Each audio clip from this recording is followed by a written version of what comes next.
Okay, so shall we go ahead and get started? I think so. Let me put up the screen then. Yep. Okay.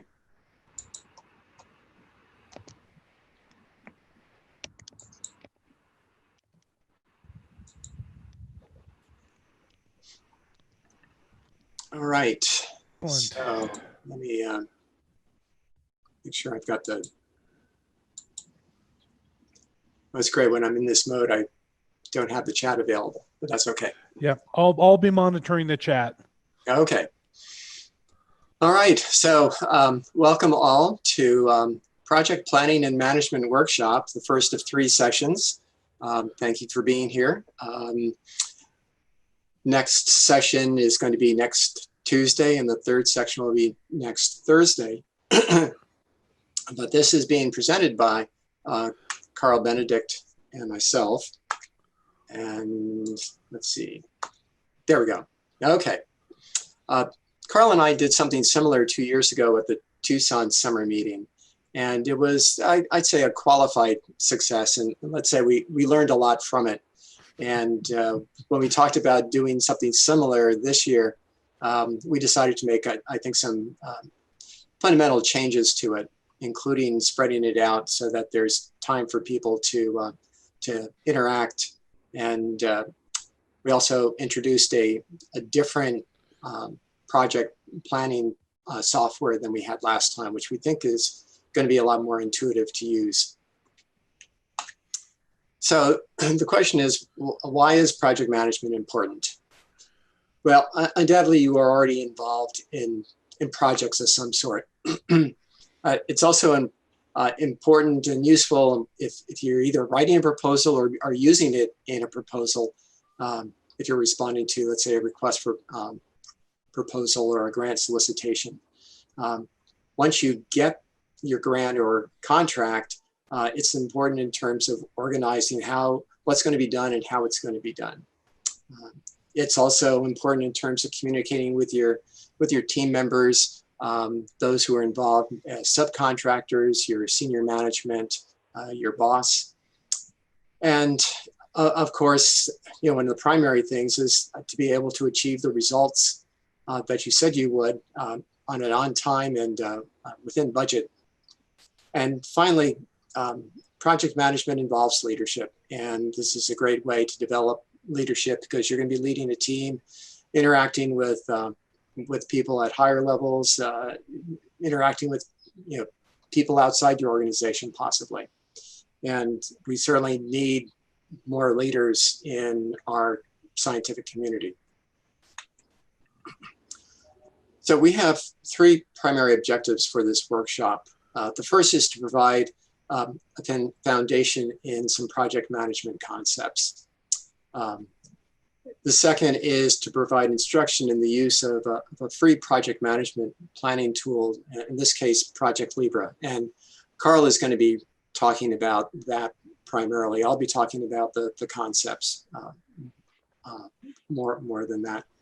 And finally, we set this up so we would give participants the opportunity to put these concepts and get the use of Project Libra to actually put it into practice, not for some kind of project or exercise that we made up, but preferably for something that's relevant to you, that you're either doing now or plan to be doing in the future. So a real life example. So a little bit about Carl and myself. I'm Ward Fleury. I've got my PhD many years ago in applied math. I worked for 17 years for a small aerospace company in San Diego. And that's when I got into project management.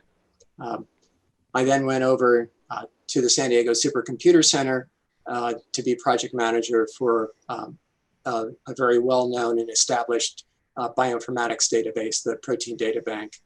I then moved over to La Jolla Institute to be project manager for an immunological database. During this time, I earned a certificate of project management professional from the Project Management Institute, and more recently became certified as a Scrum Master. Carl, over to you. Sure. So yeah, my experience with project management is more informal and less structured. As my background is in anthropology and archaeology, and I was actually introduced to systematic project management very early, working in large-scale contract archaeology projects, where we were interacting with companies like Bechtel and the Metropolitan Water District in Southern California, and needing to integrate our archaeological project activities with their, as you might guess, much more significant project planning structure that they were using. And so that was an early introduction to project management approaches, but it was more from the side of sort of sub-projects and activities within a larger plan. But that interest is carried forward into my work in the as the former director of the Earth Data Analysis Center, where we were entirely funded by soft money, and there was a large proportion of proposal development activities and applying some basic project management tools in the development of proposals, and then using sort of high-level project management principles to track and work on keeping those projects on track. And that is carried forward into the work that I do in the university libraries at UNM now, directing our research data services and IT programs, where, needless to say, there are a lot of different parallel activities that my IT team is working on, and trying to apply principles for being able to track and allocate our, of course, limited resources to try to meet the diverse goals of those different activities. It's been helpful to be able to apply some of the basic project management principles that I've picked up over the years, much less formally than the PMP certification that Ward brings into this. So the perspective that I'm bringing in is much more sort of as a practitioner and sort of someone who applies these principles as they've been learned informally through time, which I think is a nice complement to Ward's more comprehensive background in project management. And that has certainly, for me, come to play in working on a wide variety of projects, both as a participant in projects and leads on other projects, being able to apply these principles.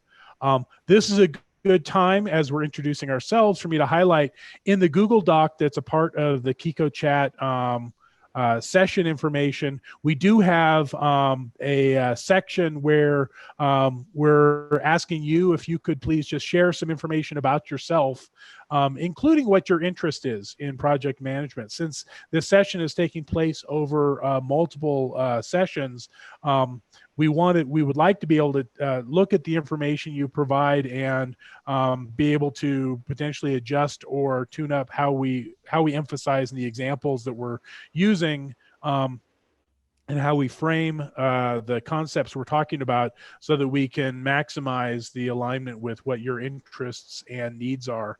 Yeah, and I see folks are starting to fill in the information on the form. That's great. Thank you very much. Also, in the Google Doc, we have, of course, the outline for the entire workshop. So it's the same Google Doc for all 3 sessions. And we have at the top of that the links to the various reference materials that I'll be working from as a part of the hands-on example. And if you haven't already done so, there's also a link to some essentially some instructions that we have at the bottom of this document for installing the Project Libre software on your own computer, so that you can start working on your own project planning sort of practice activity between the sessions that we're presenting this week and next. And with that, I'll hand it back to Ward. Okay. Still seeing the screen, I hope? Yep. Great. Okay. So here's the roadmap for the 3 sessions. So today, we've already covered the first 2 bullets, but I'll be going into some of the basic concepts and definitions, and then talking about, the initiating of a project and planning. The first 2 steps, really talking about scope and schedule. And of course, all this involves being aware of what the constraints and prioritizations are for your project. And then Carl will do an introduction to Project Libra. And then we've got the, we'll finish up with, well, we can call it your homework assignment. That, of course, is optional to you, but we're hoping that you take advantage of this opportunity to get familiar with the concepts and the software for your own application. And one of the things that we'll also do is Carl and I will make ourselves available to you in between. You can get our email addresses and communicate with us if you have questions about Project Libra or some of the concepts. So that was one of the things we really wanted to establish with this multi-session format. Excuse me, is the time to interact in between. Next Tuesday is our second session, and planning will continue. I'll be talking about schedule and cost reserves, and then talking about assigning resources, both in terms of human resources, but also potentially equipment and other things like that. And then finally, budgeting. Then we'll dive into actual execution of your project, being able to monitor and control progress throughout time, and also talk some about communication, because a large part of project manager's role is communicating with the team, stakeholders, senior management, sponsors. That should probably bring us up to a point where Carl can then go back and do a deeper dive into Project Libra. And hopefully we'll have some time as well. If people have some questions about their individual projects, we can answer those while we're online.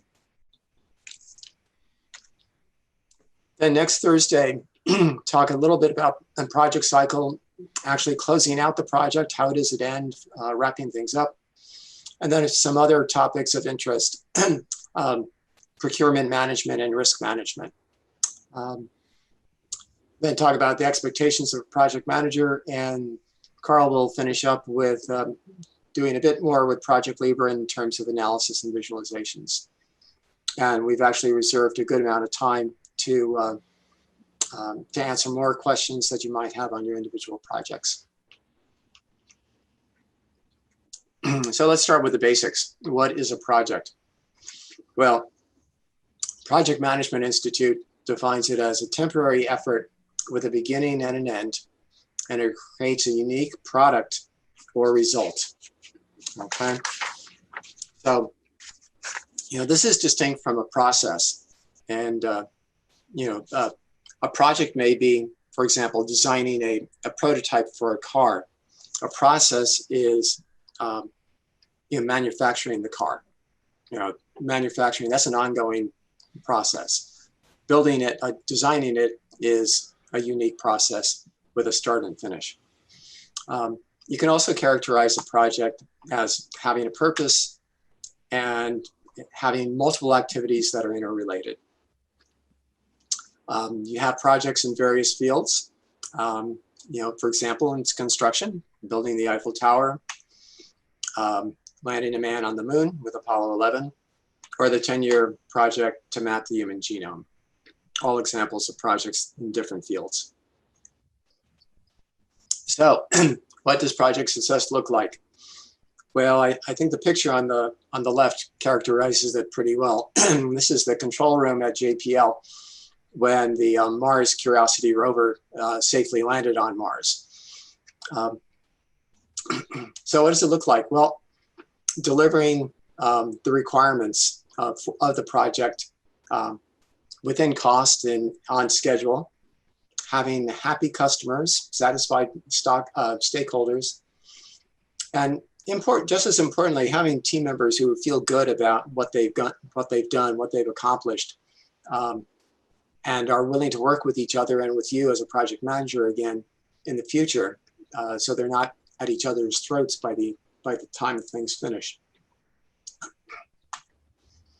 And who is the project manager? Well, it's the individual with overall responsibility for the successful accomplishment of a specific project with established goals of performance, schedule, and budget. So let's talk about some basic project management concepts. You can characterize a project as having 5 different processes. The first one is initiating the project, and that's getting the authorization to proceed, having maybe a contract in place, having a budget, or doing the work in order to get to that point. Once that's in place, then you go into a detailed planning process, determine how you're going to do what you're going to be doing. And from there, you want to actually carry out your plan in a coordinated fashion. And as you're doing it, you want to be checking how's it going, going through various metrics, making corrections as you will. And that's where you have the executing process having feedback with the controlling process. And there are times when you'll have to decide that you really have to go back, replan some things, and then go back into the executing process. Towards the end, when you've figured out that you've met all the requirements of the project, then you can go into the closing process where you actually formally wrap things up. The results or product is accepted, and you close out your contract.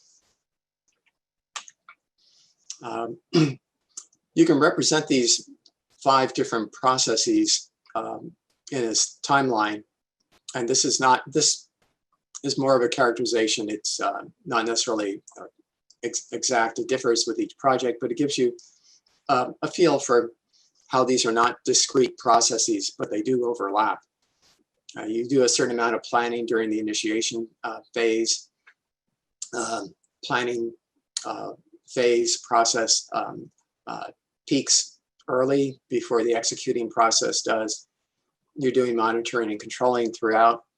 And then your closing process starts maybe midway through, where you're thinking about how are you going to wrap things up, or are there final reports that need to be generated beforehand. So that's, again, these processes are not distinct or discrete. They do interact with each other. One of the main concepts in project management is one of the triple constraint, also referred to as the iron triangle. So the 3 sides of this triangle are time, cost, and scope. And scope typically is, quality is typically closely related to scope. And the concept here is if you make a change in one, you're going to be making a change. You'll have to accommodate the change in at least one of the other sides. And this means typically having some kind of prioritization established with your probably your sponsor as to what's most important. So, I say prioritize and pick 1 or 2. If you're dealing with an NSF grant or contract, typically the cost is the main thing. It's unusual to be getting more money from NSF. So if there's a change, if you start slipping in terms of your cost, then NSF could come back to you and say, well, you're going to have to reduce the scope of what you're planning to do. And I believe that was the case with the NEON project when they started overrunning. NSF came back and had them take out certain things that they had planned to do. And they also gave them more time to do it, but the cost remained the same. That's not always the case. Sometimes time is is the critical thing. About a year ago, I was talking to Brian Keating over at UC San Diego. He's the principal investigator for the Simon Observatory that's being built in Chile, an astronomical observatory. The funding is coming from the Simon Foundation. And Mr. Simon is kind of elderly. And so there's a certain urgency of trying to get this thing completed while he's still alive. And so they're willing to kind of push cost within reason in order to make certain timelines.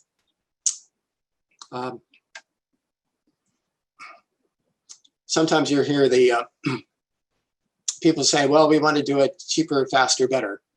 Well, as you can see here, the intersection of that is in your dreams. That really does not happen unless you've got a disruptive technology that comes in and can make that happen. So remember, the iron triangle, the triple constraint, they are dependent. So who are your stakeholders? Well, a stakeholder is defined as anyone who's impacted by the project or anyone who can influence the project. So this could be, senior management, your boss, the end users for your product or service, your team members, and your sponsor. I also want to emphasize that a project plan is not just a Gantt chart. And if you don't know what a Gantt chart is, you'll see it soon enough.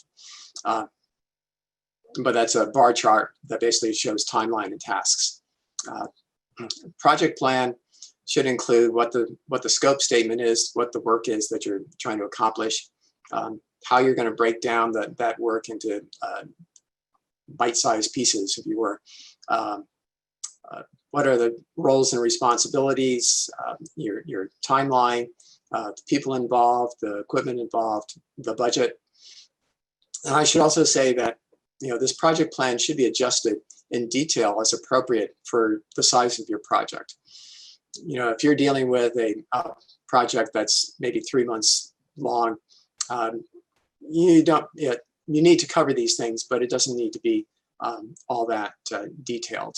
If you're dealing with a project that's multi-year, multi-million dollars, then there's going to be an expectation that you have a lot more detail, and that's really to be expected.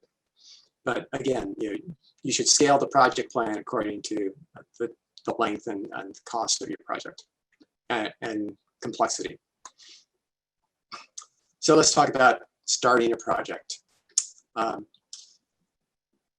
And considering the kind of environment we're in, I think it's probably easiest to be thinking in terms of replying to a grant solicitation or RFP, a request for proposal from some sponsoring agency.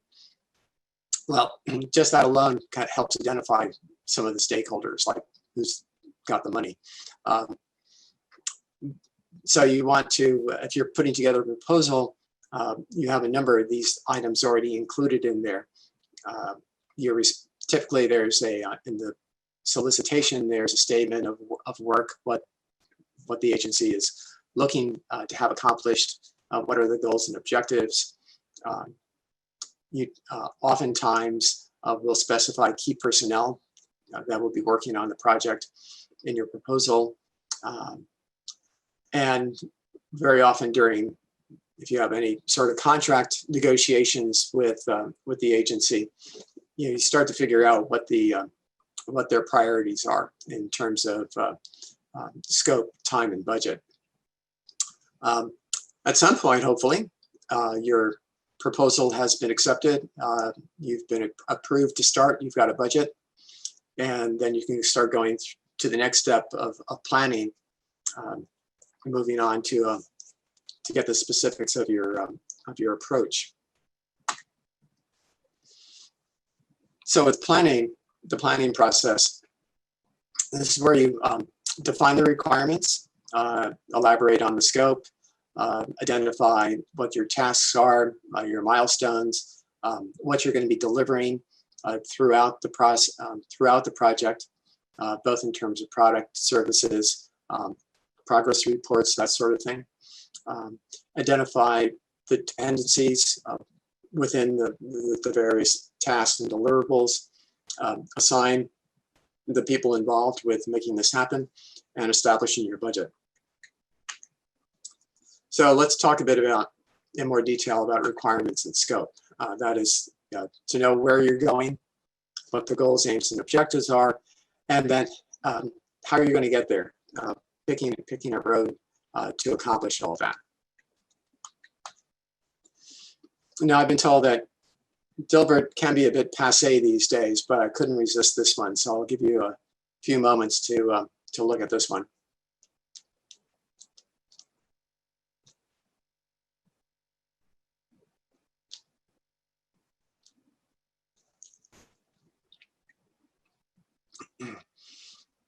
So this is one example of gathering requirements. So what exactly do we mean by a requirement? Well, it's a statement of what the system must do. Such as you want to design a database, populate the database, and be able to put a query interface to it. And then a statement of what characteristics a system might have. And in this case, it might be, well, your database is online and it has an uptime of 99.9%. Requirements are typically categorized as either functional or non-functional. And non-functional, the functional being what are the features set, non-functional, for example, being performance expectations. So here's some additional thoughts on requirements. If you don't get the requirements right, it doesn't matter how well you execute the rest of the project. This basically is setting out the foundation for your work. The next one is requirements development is a discovery and invention process, not just a collection process. When I was working at the Immune Epitope database, we did several things in order to discover requirements, including having an annual user workshop, and part of that was to gather feedback from people. What features would they like us to implement in the future? We also had user observation sessions so that we could observe users actually trying to do various queries, so we could, from that, divine how we can make the interface more usable. So that was very much a discovery process for us. The third one, customer involvement is the most critical contributor to project quality.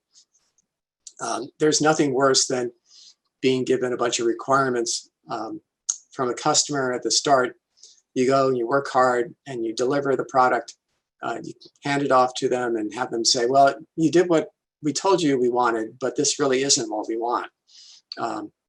So it's important to have that ongoing interaction with customers, and that's actually one of the strengths of using the Scrum methodology, which I'm not going to get into, but that involves constant feedback from your customer and your stakeholders.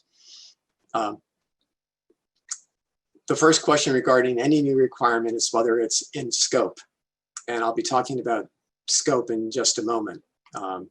But basically, it's is it within what you said you were going to do, and what was agreed that you were going to be doing.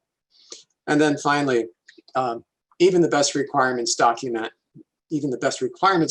cannot and should not replace human dialogue. That goes back to what I was saying in terms of having the constant interaction with people, both in terms of what they perceive are the important things, how to improve things, the quality, getting their input.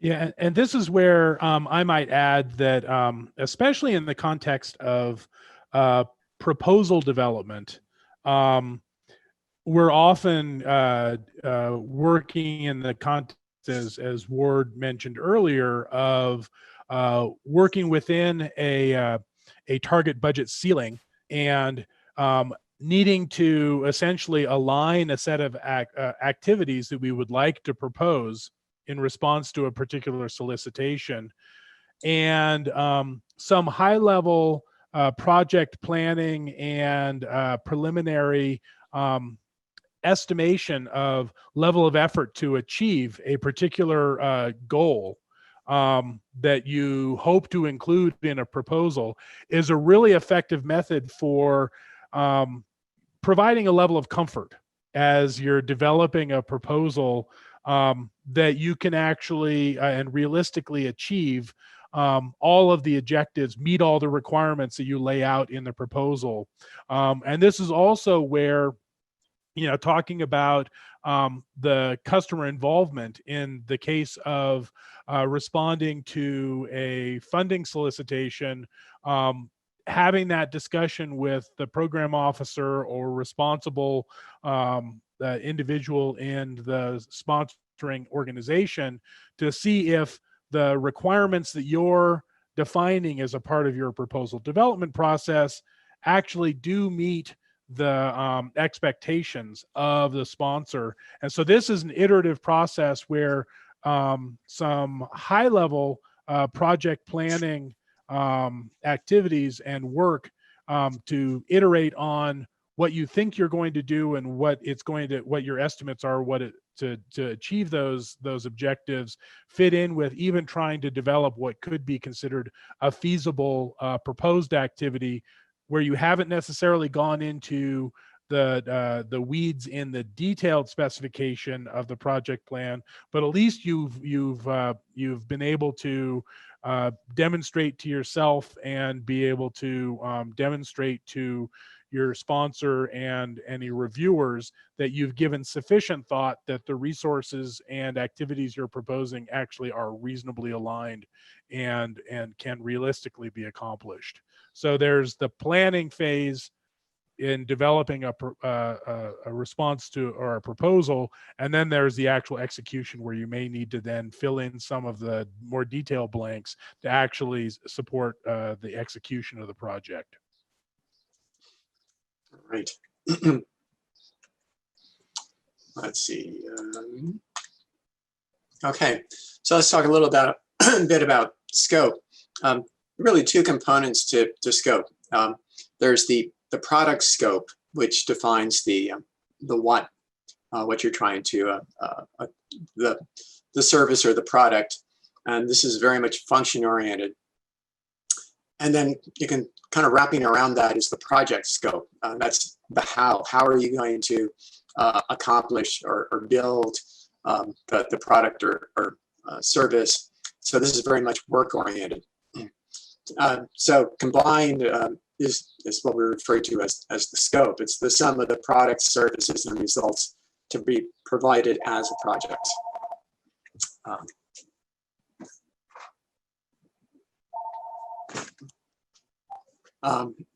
Sorry about that. So let's move on to this schematic of scope. So in the big yellow, you've got the description of your aims and your features, and then you've got outside kind of your related features or goals or aims. You can think of it as, let's say you've been contracted to design a car with a 4-cylinder engine, and designing a car with a 4-cylinder engine and putting in a 6-cylinder engine as an option. Well, the V6 would be kind of the additional feature that would be out of scope. And then we have the concept of scope creep. And the one thing as a project manager you should always dread is having your customer come up to you and say, well, you can add a few new minor features for the same budget and schedule, right? This is going to present a problem to you because typically what they consider to be a minor feature is going to be not so minor, non-trivial when you try to implement it. And typically it ends up not being just a few, but kind of you've started down a slippery slope. And so the important thing to remember is it's not that they can't do that or you shouldn't be allowed to do it, but you come into the triple constraint, all right? Just recognize that if they start doing this, this is scope, addition to scope, it means it's going to affect the cost and it's probably going to affect the time involved. All right, so there's a whole other subject of change control that I'm not going to be getting into, but you should be aware of.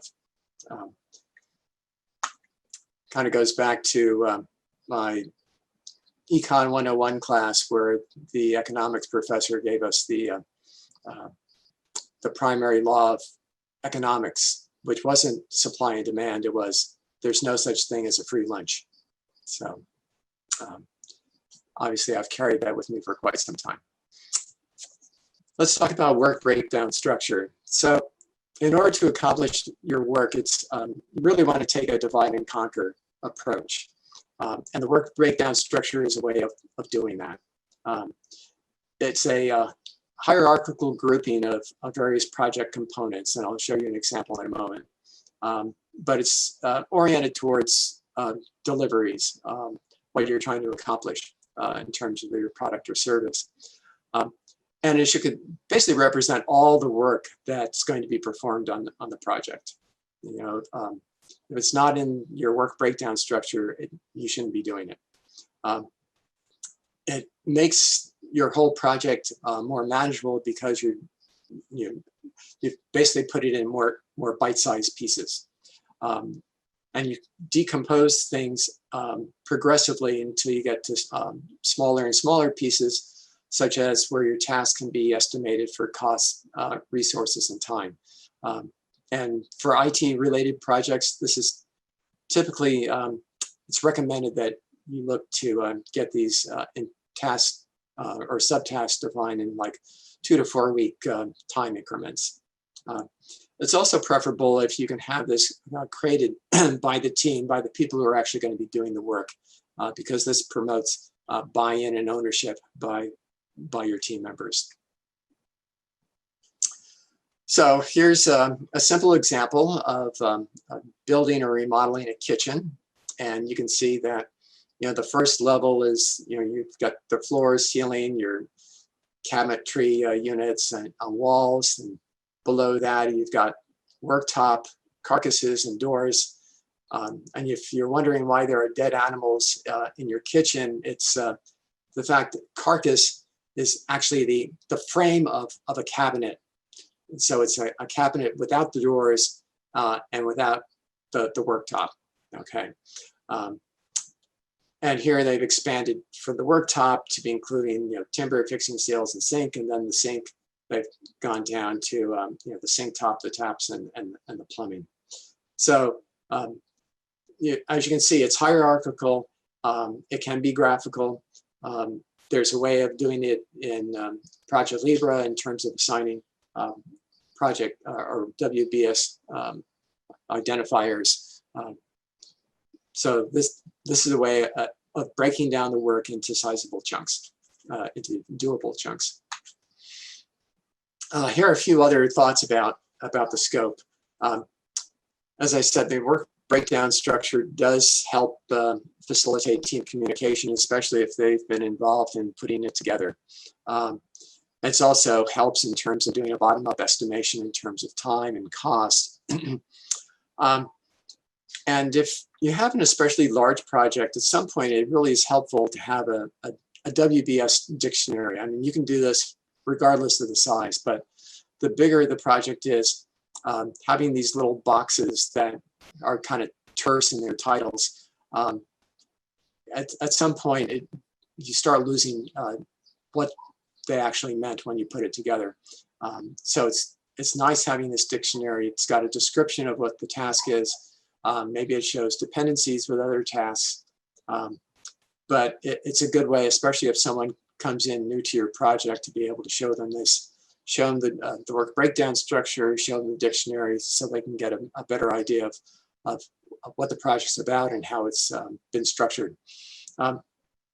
Also, it helps in terms of preventing scope creep, because this is more than just that hierarchical description. It actually has some detail, so you can refer to that to see if actually something is covered or if it really is out of scope.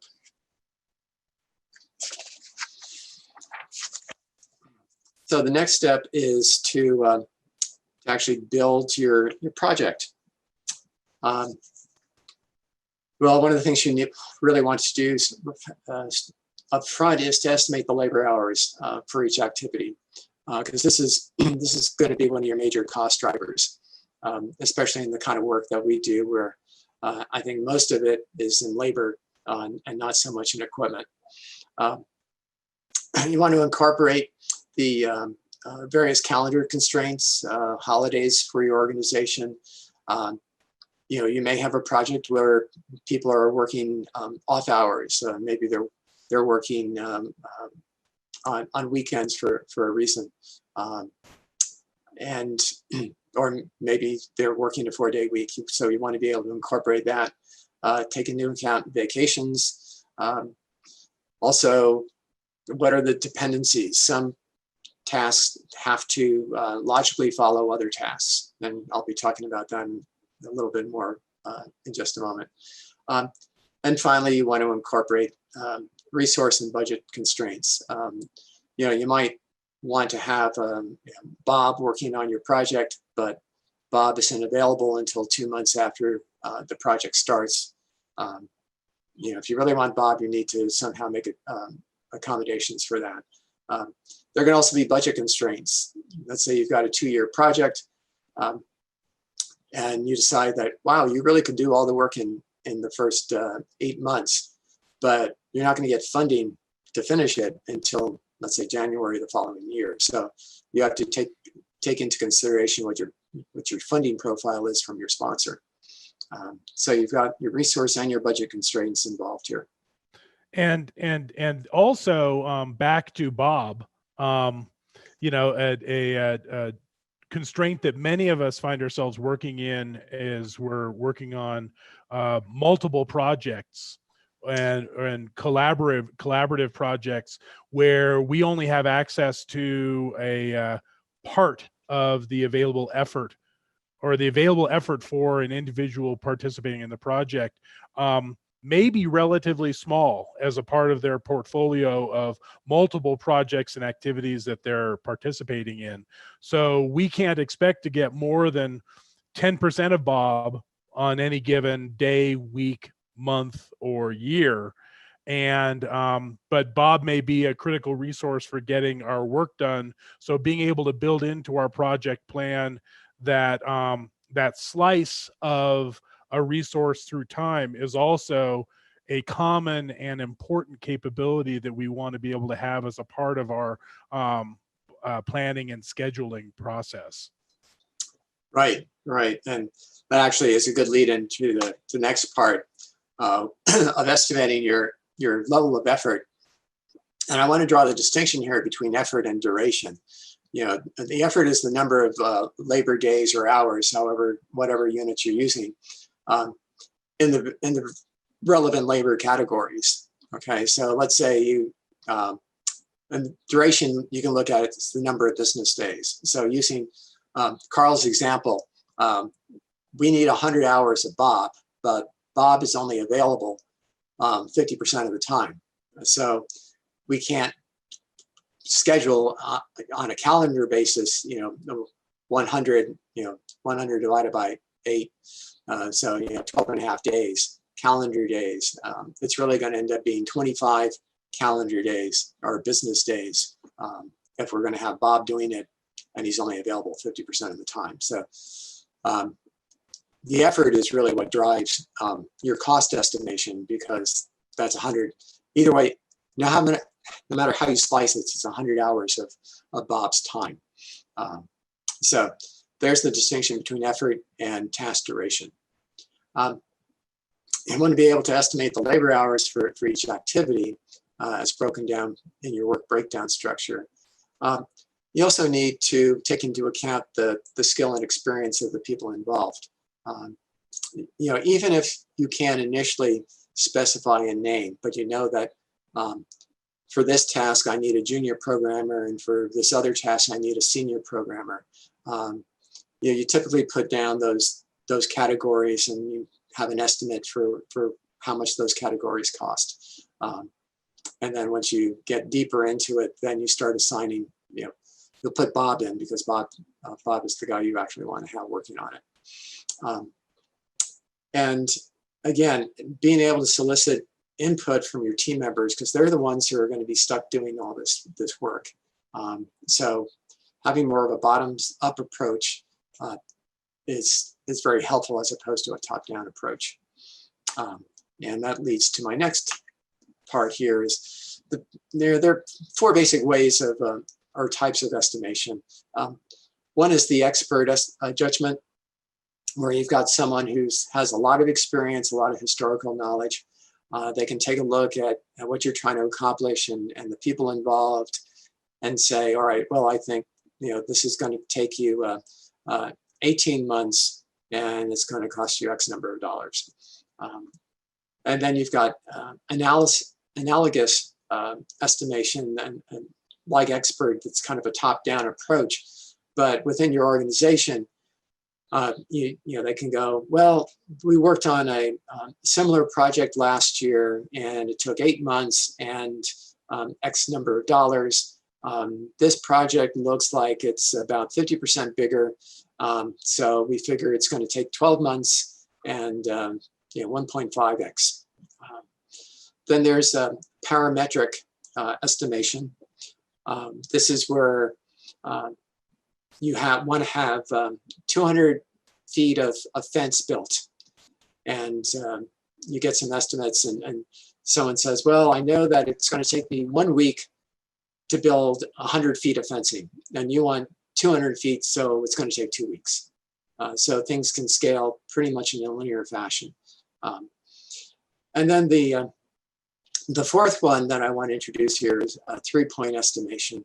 And I think this is probably the most relevant to the kind of work that we're typically involved in.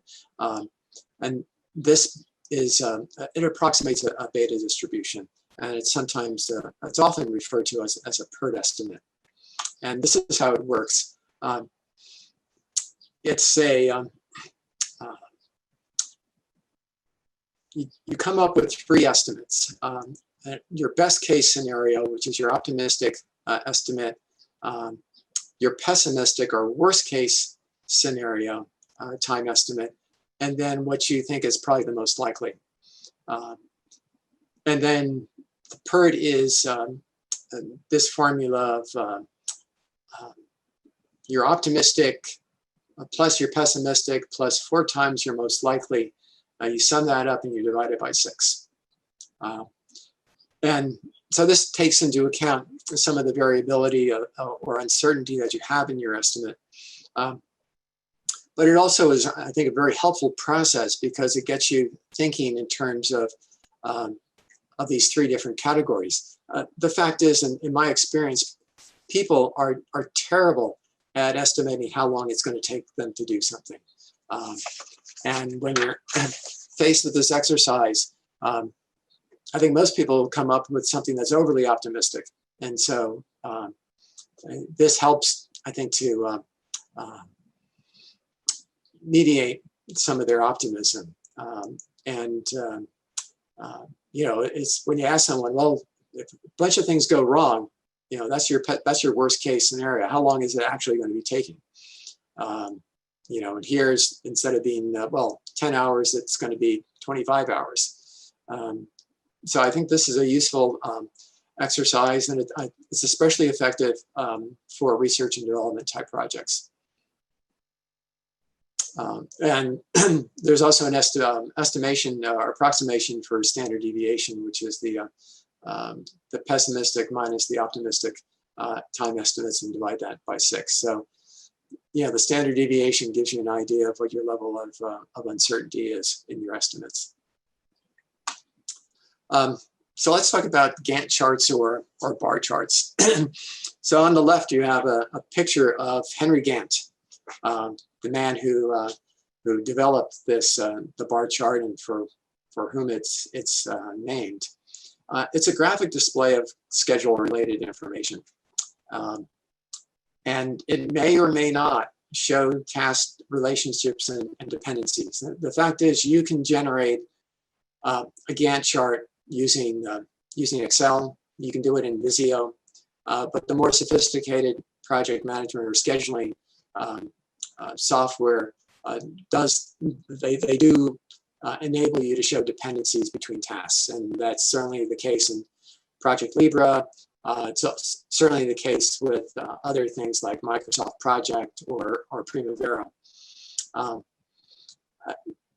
A Gantt chart is a very good way of communicating the task breakdowns and tracking progress and how your milestones are interlaced throughout. And it also can show significant project events called milestones. And this could be like a deadline, so if you're writing a proposal and you've put together a Gantt chart in preparation for it, like I'll be showing you in a moment, one of the major milestones is the due date at your agency for submitting it, or else you're out of luck, right? So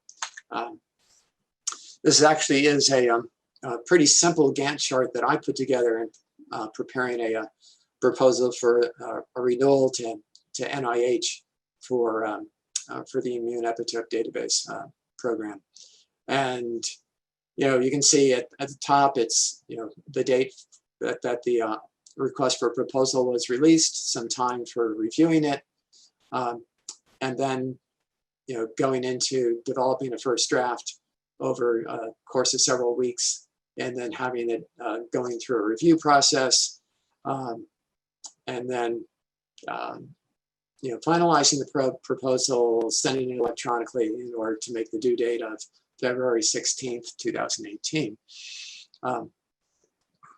So there, in this case, there are a few simple milestones, the release of the RFP when it's due, and this black diamond here was a milestone for the first draft being complete. And let's talk a bit about the dependencies. I've already kind of outlined some of them to you. There are three types of dependencies. The first is the mandatory, which is inherent in the nature of the work. There's just kind of a logical flow from one to the other, such as reviewing the RFP before we start putting together a draft of the proposal, or finishing the first draft before we start having the co-principal investigators reviewing it. Then there are discretionary dependencies. Previously I showed, gather bio sketches and then gathering letters of collaboration. This was kind of discretionary. We certainly could have put the letters first and then the bio sketches second. So you might have several possibilities, and you have some reason for having a preference on that particular dependency. The third type are external dependencies, and these are based on the needs and desires of non-project parties. It could be that you're renting equipment, and equipment is only available from a particular vendor starting on a particular date, and you need to take that into account. In the proposal, one of the major external dependencies was the deadline for submitting the proposal. There's also ways to characterize the sequencing. And I've shown three here. And this is actually the main one that you're going to be dealing with really is this first one, the finish to start. But I think it's good to have some knowledge that these others exist as well, and that they actually you can specify them in Project Libre. So we talk about a predecessor and a successor task. The predecessor typically comes first, and the successor flows from that. So you can see here the finish to start.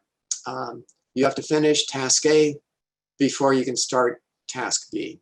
That the output of A is required in order to start task B. There are also a finish to finish sequence where you have two tasks and they have to be completed at the same time. And then you also have start to start, and this is where you have two tasks and they both have to start at the same time. They can finish at different times, but for whatever reason, they need to start at the same time. There's also a start to finish, but that's too bizarre for consideration, so I've skipped that. So let me just, before I turn it over to Carl, last time we used Task Juggler.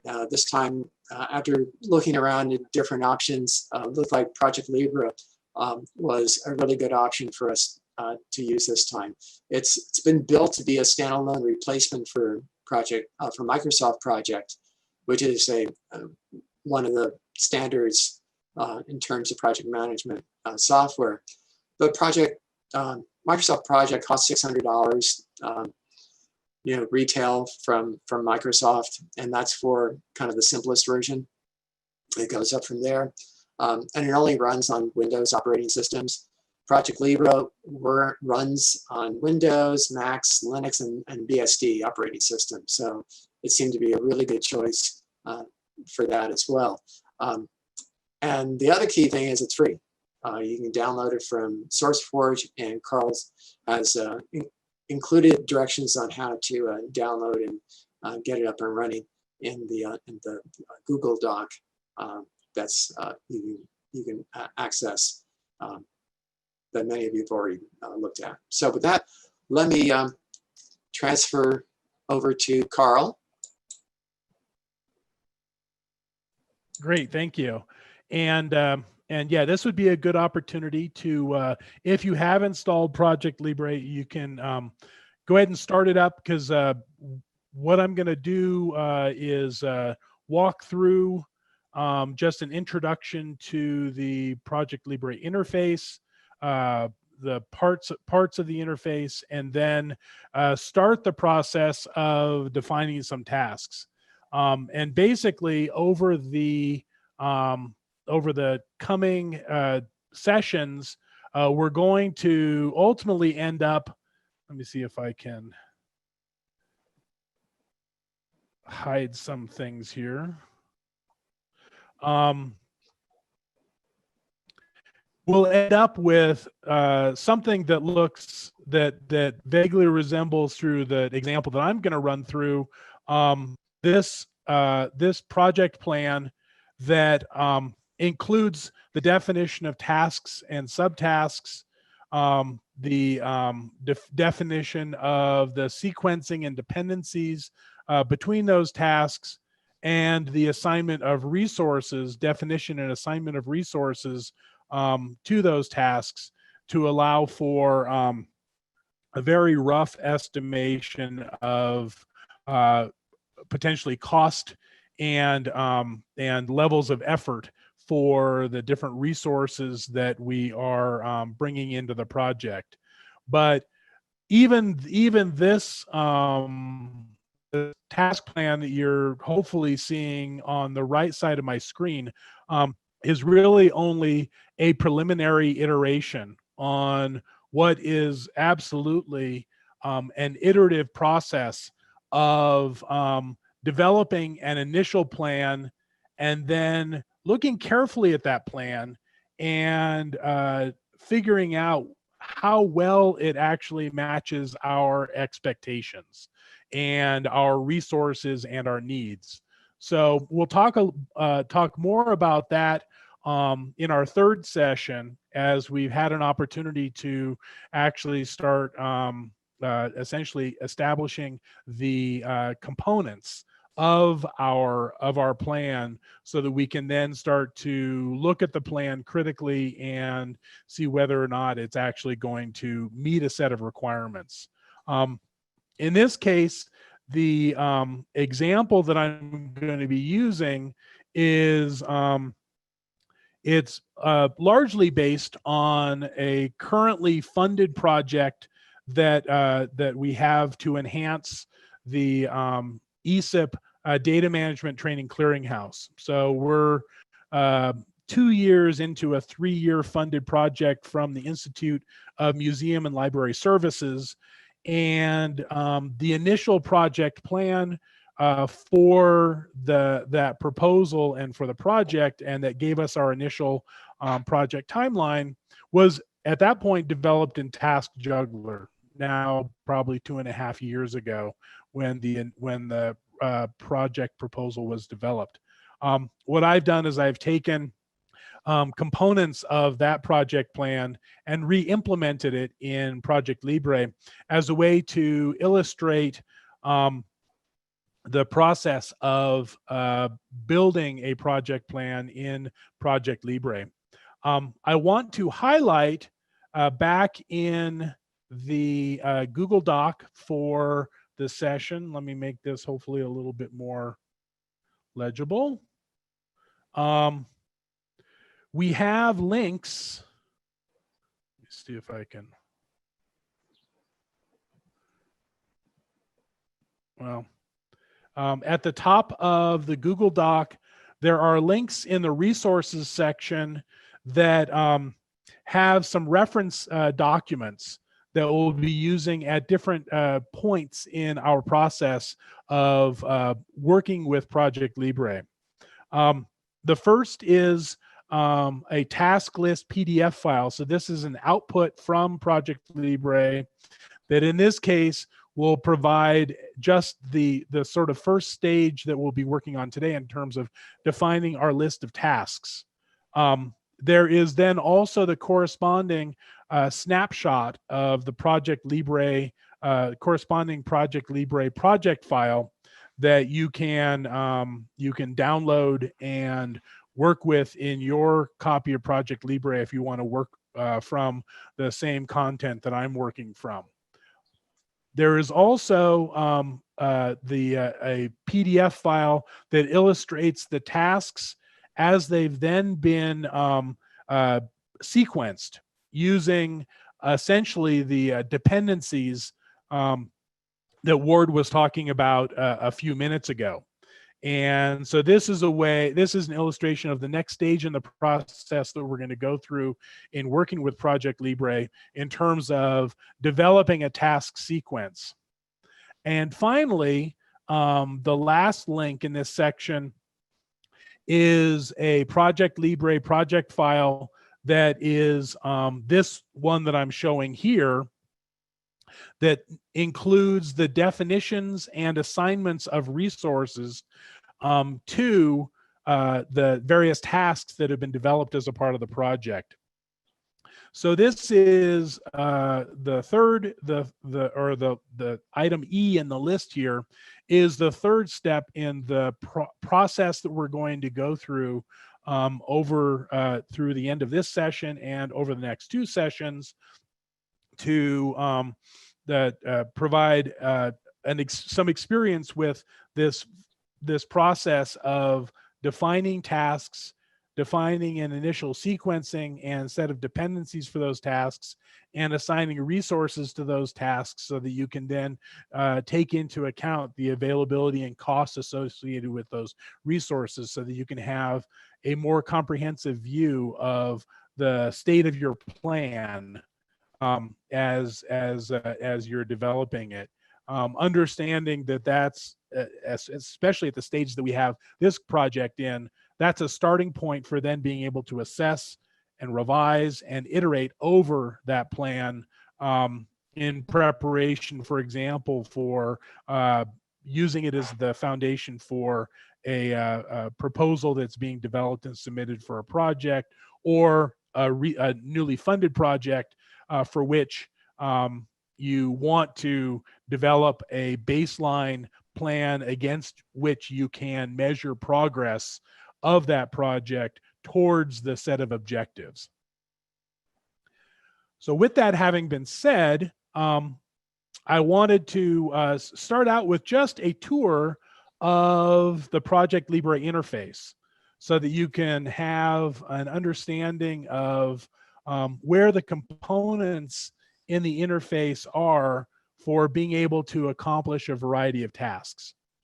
So as we're looking at the interface, you can see essentially a number of regions in the interface, much like other applications you might work in. One of the characteristics of Project Libre is that it is really written as a self-contained Java application, which is what allows it to run on the various platforms that Ward mentioned, so that all of the controls are essentially within the application. So this is a little bit different from what we might expect in our Mac or PC or Windows or Linux applications, where we may actually have a menu bar with options. In this case, pretty much all of the functionality of Project Libre is embedded in the interface window itself. And the key areas for navigating between the various functionality that we normally see in, say, a menu bar at the top of our screen or in the top of the window is accomplished through these 4 tabs here: the File tab, the Task tab, the Resource tab, and the View tab. Each one of these brings together a set of related capabilities and functions within the interface. So in the File tab, as you would expect, you have your options for opening existing project files, creating new files, saving your current project file as a new file, closing the existing file, printing and generating output files from the content, and then managing the overall project information. And we'll see that in just a minute as we actually start to create a new project and look at the information that we can potentially provide as a part of that project. The task menu is largely focused on the creation and management and visualization of tasks. So this is where we have options for different views of tasks. Here in the left, we have options for copying and pasting or cutting and pasting tasks from one location in our plan to another. Options for inserting and deleting, changing the hierarchy through indenting or outdenting tasks so that they can basically be in another position within the outline structure of our project plan. Options for linking and unlinking tasks to each other, defining those dependencies. And then different activities or functions related to individual or collections of tasks here in the right side of the set of options. As we mentioned earlier, tasks are one set of key pieces of information that we need to define as a part of our project plan. Another critical component are resources.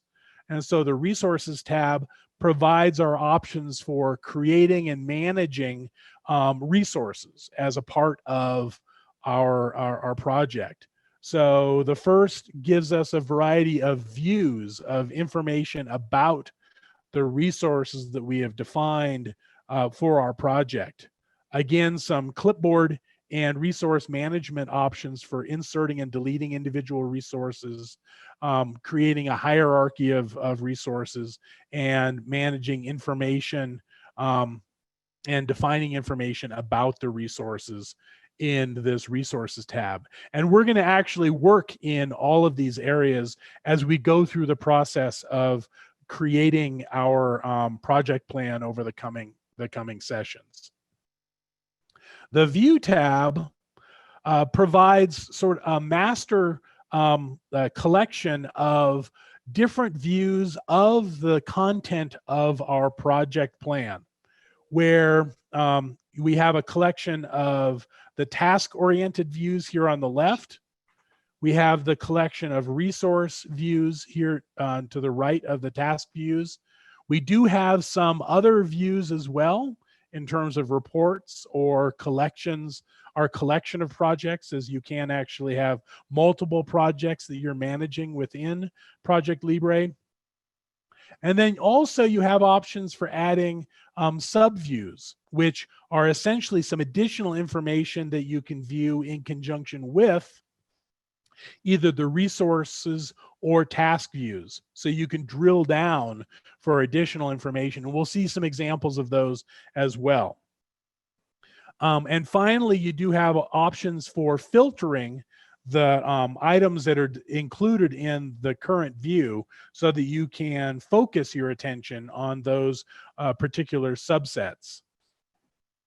While we're talking about views, there are some shortcut buttons over here in the upper right-hand corner that are essentially a quick way to get to some of the views in terms of, and if you hover over those views, you get a pop-up, which in my case is not showing the text, but this is for showing some charts associated with resources. You can see the little stick figures there. You can see histogram representation of information related to resources. You can see information about task usage. This is essentially the amount of effort or work associated with different tasks.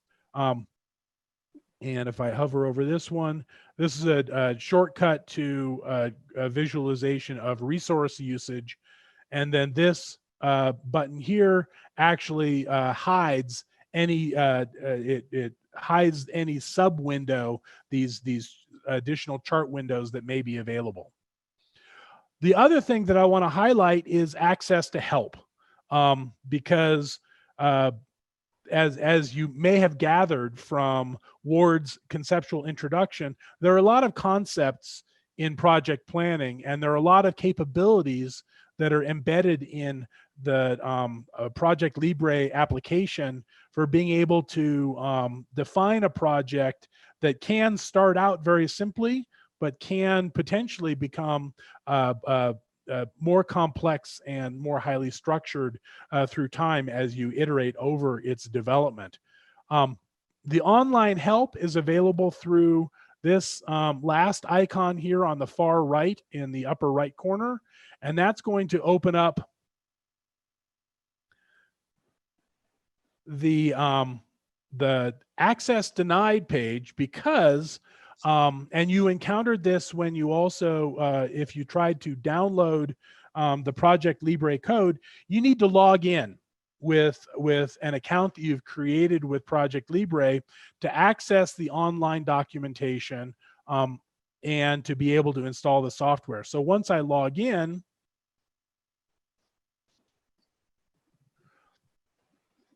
I can then, and I've found that this is the easiest way to do it. I can go back to Project Libre and go to the online help. And now that I'm logged in, it brings me to the documentation page where I can choose on my language of choice, in this case, English. But there are also some additional tutorials and other contributed resources down here. But if I go to the English documentation, is going to take me to the Google Doc where the Project Libre documentation is being created, and they're continuing to ask for volunteers to continue to contribute to the documentation. And especially as you get into the later parts of the documentation, there are areas where it still remains somewhat thin.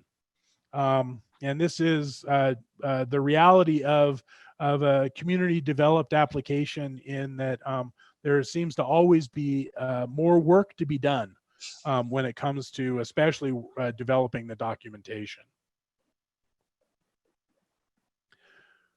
So with that, the last thing I want to show is then what the different high-level views look like in the main window here. We've toured the various tabs and their contents. So let's go to the task tab, and if I click on the Gantt view, I'm essentially going to get the view that I've had up the entire time.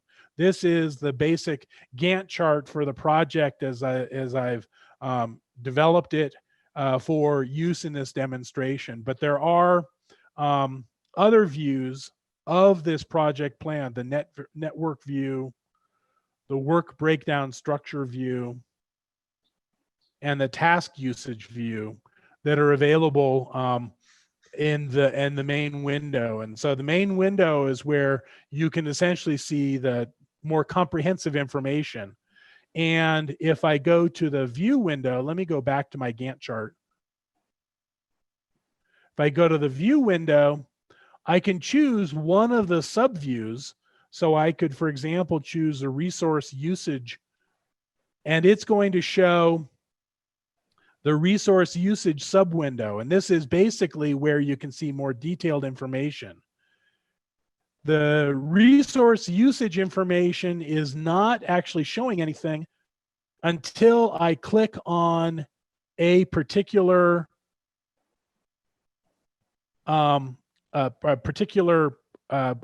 activity, at which point it then populates the window with the actual information, and the different subviews provide different, more detailed information. So as I click on, say, the assessment implementation task, I can see the detailed information about what resources are assigned to it, and the total effort and the selected effort for each of for those resources. So we'll see more of that as we go through some of the reporting and examination information in the third session and the third demonstration of Project Libre.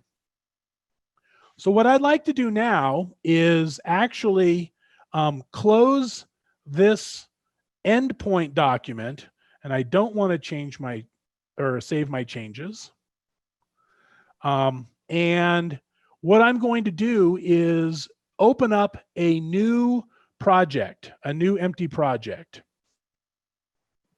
And I can do that by actually just reopening Project Libre. When I closed the last project that was running, it actually also closed Project Libre at the same time.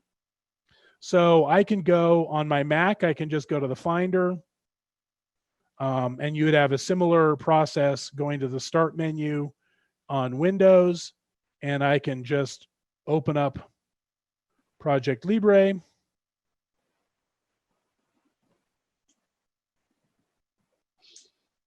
Carl, we do have two questions that came in. I'm not sure when you want to. Go ahead. Yeah. Okay. So Jason Ferrante asked, so does Project Libre allow you to allocate resources between multiple projects? There are some resources, some information that can be shared between projects. But to be honest, the approach that I've typically used is the allocation of slices of resources across within individual projects. So if I know that I have a resource that is assigned, say 25, that is available for 25% of my project, I will do that within the project.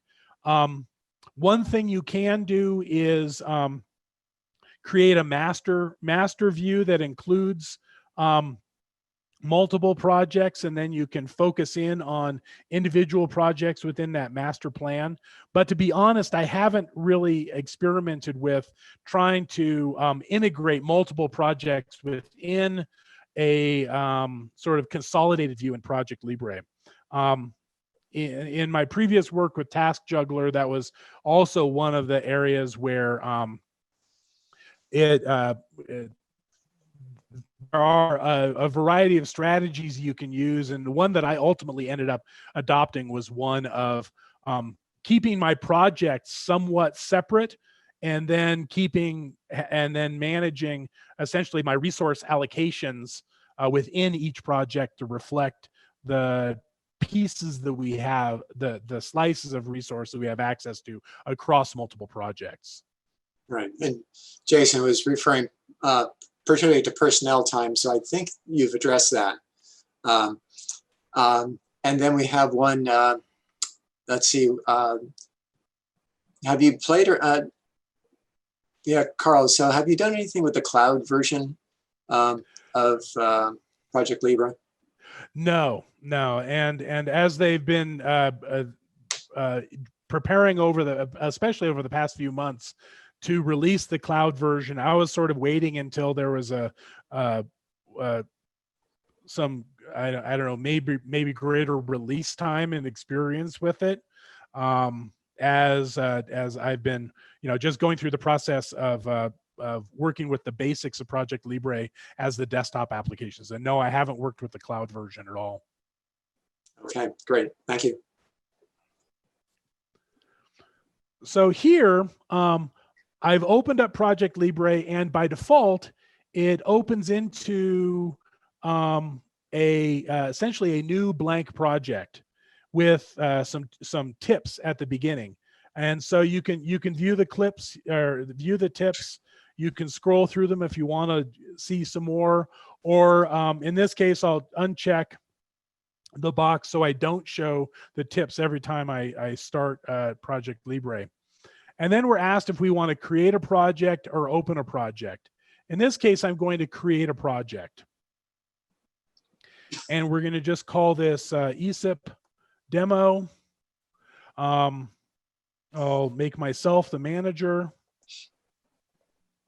I'll specify the start date for the project, and this is then used as essentially the anchor point for the project from which scheduling is calculated. And in this case, I'm going to, since we're working from an existing project that I've already created, I'm going to start at 7/1/2018. And if I click on the dialog here, I can pick from a calendar as well. But this was essentially when our existing project started. And you have an option here of forward scheduling, basically based on the start date, or a more flexible scheduling process for calculating when events will be scheduled relative to each other. But forward scheduling is a good default place to start. And then you can add any notes that you would like that are going to be associated with the project. So I'm just going to note here that this is a project in process. And it then immediately brings me into a view where I can start adding tasks. And this is going to be what we suggest to you as an exercise that you can start for your own project, whether it's a test project that you want to do as a learning exercise in Project Libre, or if you have an actual project that you'd like to start to bring into the environment. It immediately brings you to this view where you can start adding tasks, and it brings you to this Gantt chart view.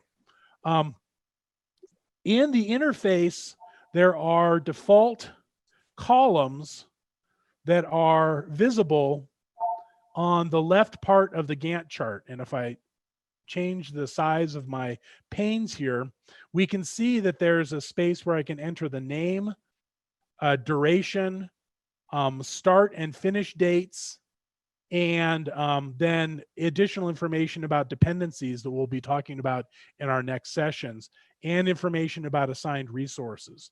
There are many other columns that we can add to this. And if I right click in essentially the column names, I can choose to insert or hide available columns. And so if I choose to insert columns, I can see that there are many to choose from, and we'll see an example of adding some additional columns in one of our next sessions to help illustrate some additional capabilities that we'd like to be able to see immediately as a part of our Gantt chart. At this point, I'm going to leave it with the default set of columns. And I'm going to open up just my cheat sheet that is the linked file from the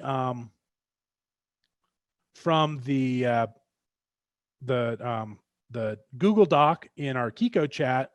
If I just open up the task list PDF file,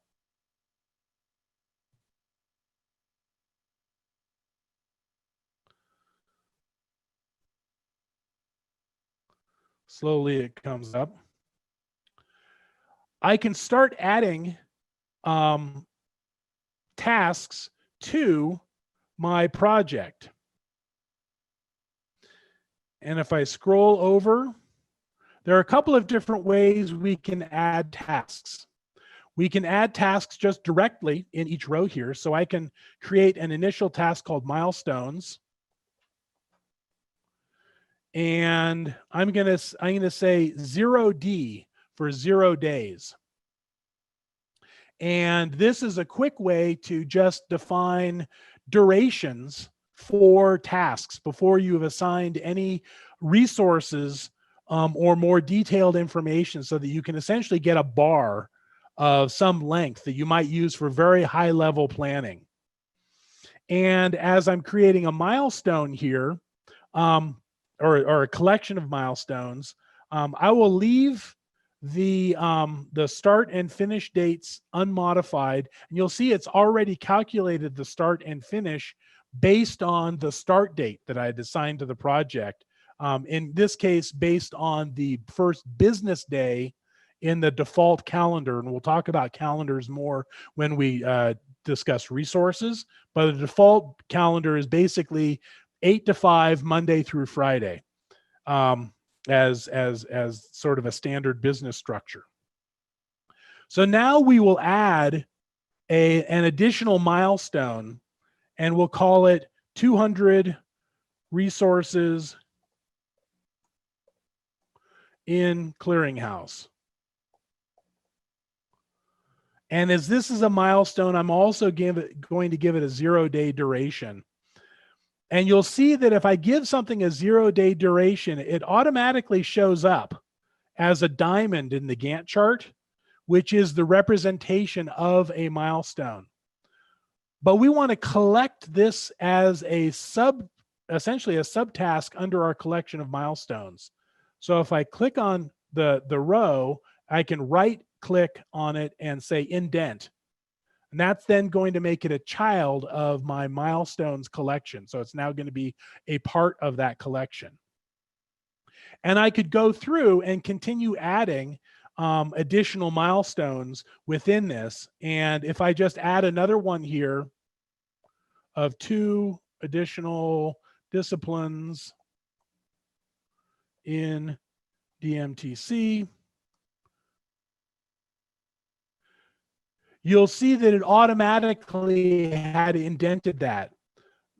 So if I want to add another collection, say our metadata enhancement task,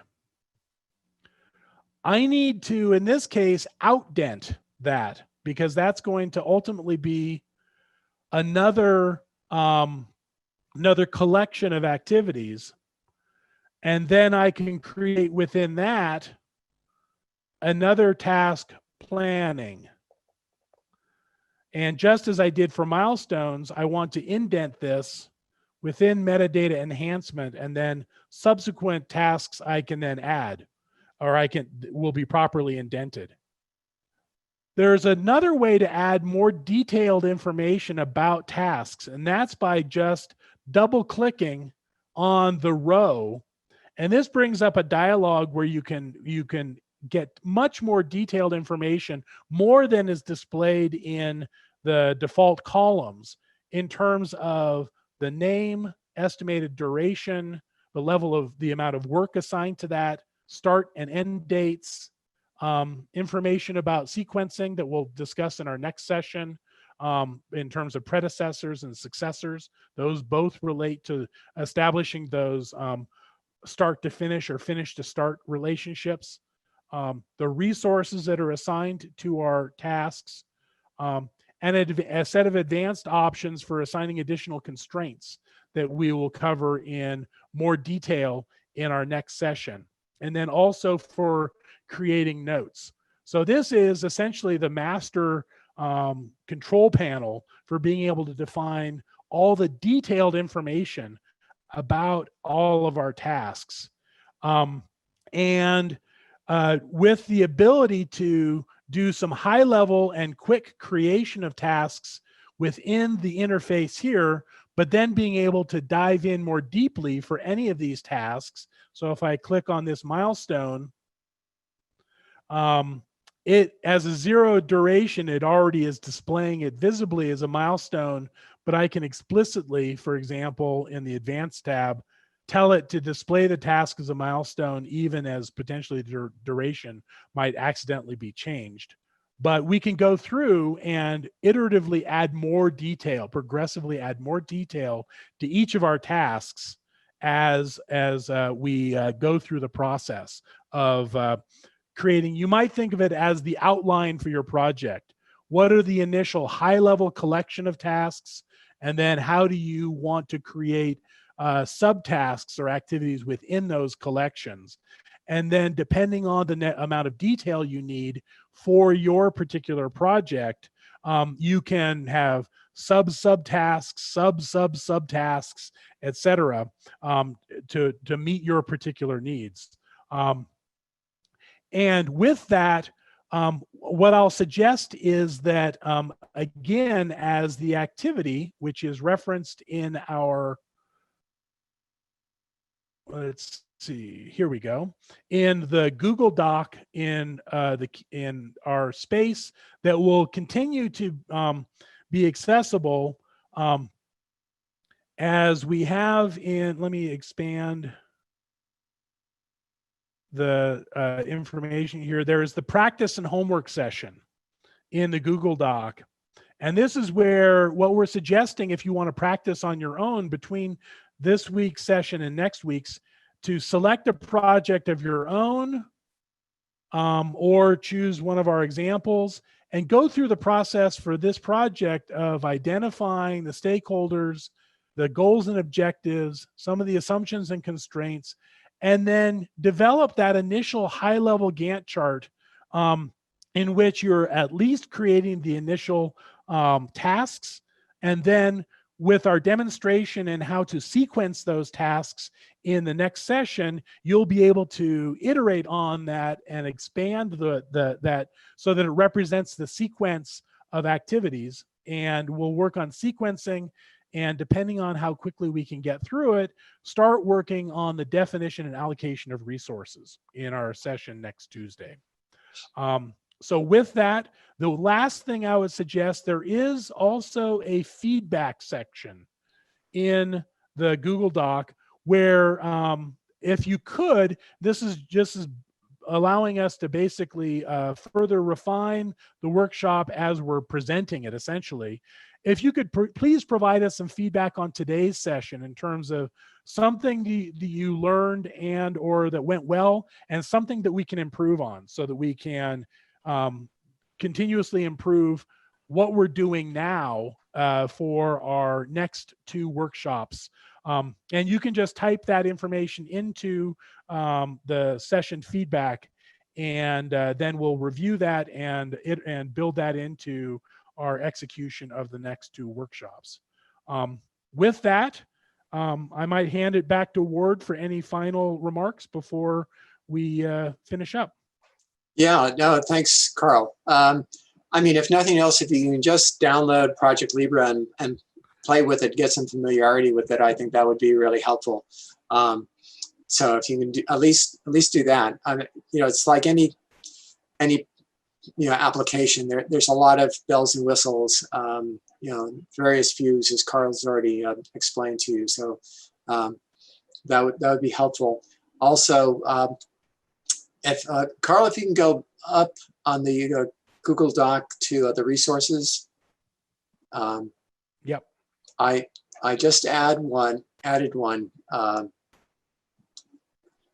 Yes. Wow. Okay. Example of scope creep. This is a YouTube video. It's only 11 minutes long, obviously much longer than I wanted to incorporate in here, but this is, it's a great example of scope creep, and it's very entertaining, but so I would recommend that to you. That might be the most fun homework assignment you've had in a while, looking at that. But yeah, if you can fill out that information in the table, telling us a little bit about yourself and your interests, that would be helpful. We're trying to incorporate that into subsequent sessions. Feedback would be great as well. And other than that, I hope that we can see many of you next Tuesday for as we delve a little bit deeper into project management. Great. Thank you very much. And Jessica, I'll have an answer for you in our next session about exporting.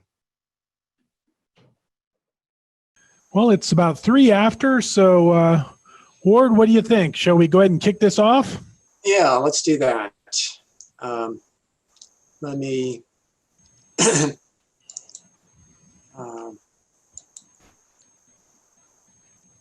share my application.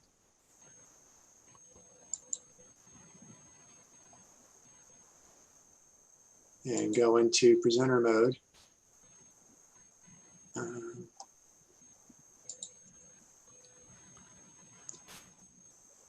Everyone see the first slide there? Yep. Great. Okay. So welcome to session 2 of our project planning and management workshop, or project management 101. And let's see, again, it's Carl Benedict and I are the presenters for this session, last session, and the coming session as well. I just wanted to review the workshop objectives with you very quickly. We want to provide a foundation of project management concepts. Second, to provide instruction in the use of a free project management planning tool, in this case, Project Libra. And finally, to give you, the participants, the opportunity to put some of these concepts and the tool into practice with your own real life example, not something that we've made up as an exercise, but something that has value to you that we can help you with. And as I mentioned before, Carl and I are available in between sessions. If you have questions, we'd be more than happy to get back to you, work with you in developing your project plan. Just a quick review. Last session, we went through a number of items, including why project management, and the quick answer is that undoubtedly everyone is involved in the project. So good to know something about the art and science of project management. What is a project? Well, a project has a defined beginning and end, and it's unique in terms of producing a product or service. Then there are the 5 project processes: initiation, planning, executing, monitoring, and closeout. And today we'll be finishing up planning and then talking about executing and monitoring and controlling. Also brought up the triple constraint, and that's where you have the 3 aspects of scope, time, and cost that need to be in balance, that if you change one, you're undoubtedly going to have to make a change in one of the other items. Talked about the importance of interacting with stakeholders, and emphasize that a project plan is more than just a Gantt chart that you produce with Project Libra. And then we talked some about the project initiation. For planning, went through the steps of defining your requirements, what is scope and scope creep, looked at a work breakdown structure as being kind of the foundation for your planning, and then talked about level of effort estimation using PERT. Talked on task dependencies, and then what's involved with developing a schedule. And then Carl gave a introduction to Project Libra. So today we're going to look at assigning the resources, going through the cost, the budgeting, and talk a bit about time and cost reserves. Then talk, as I said, about execution and monitoring and controlling. Then I also want to touch on communication. It's often said that about 80 to 90% of a project manager's time is spent in communication. So it's definitely worthwhile having a bit of a discussion on that.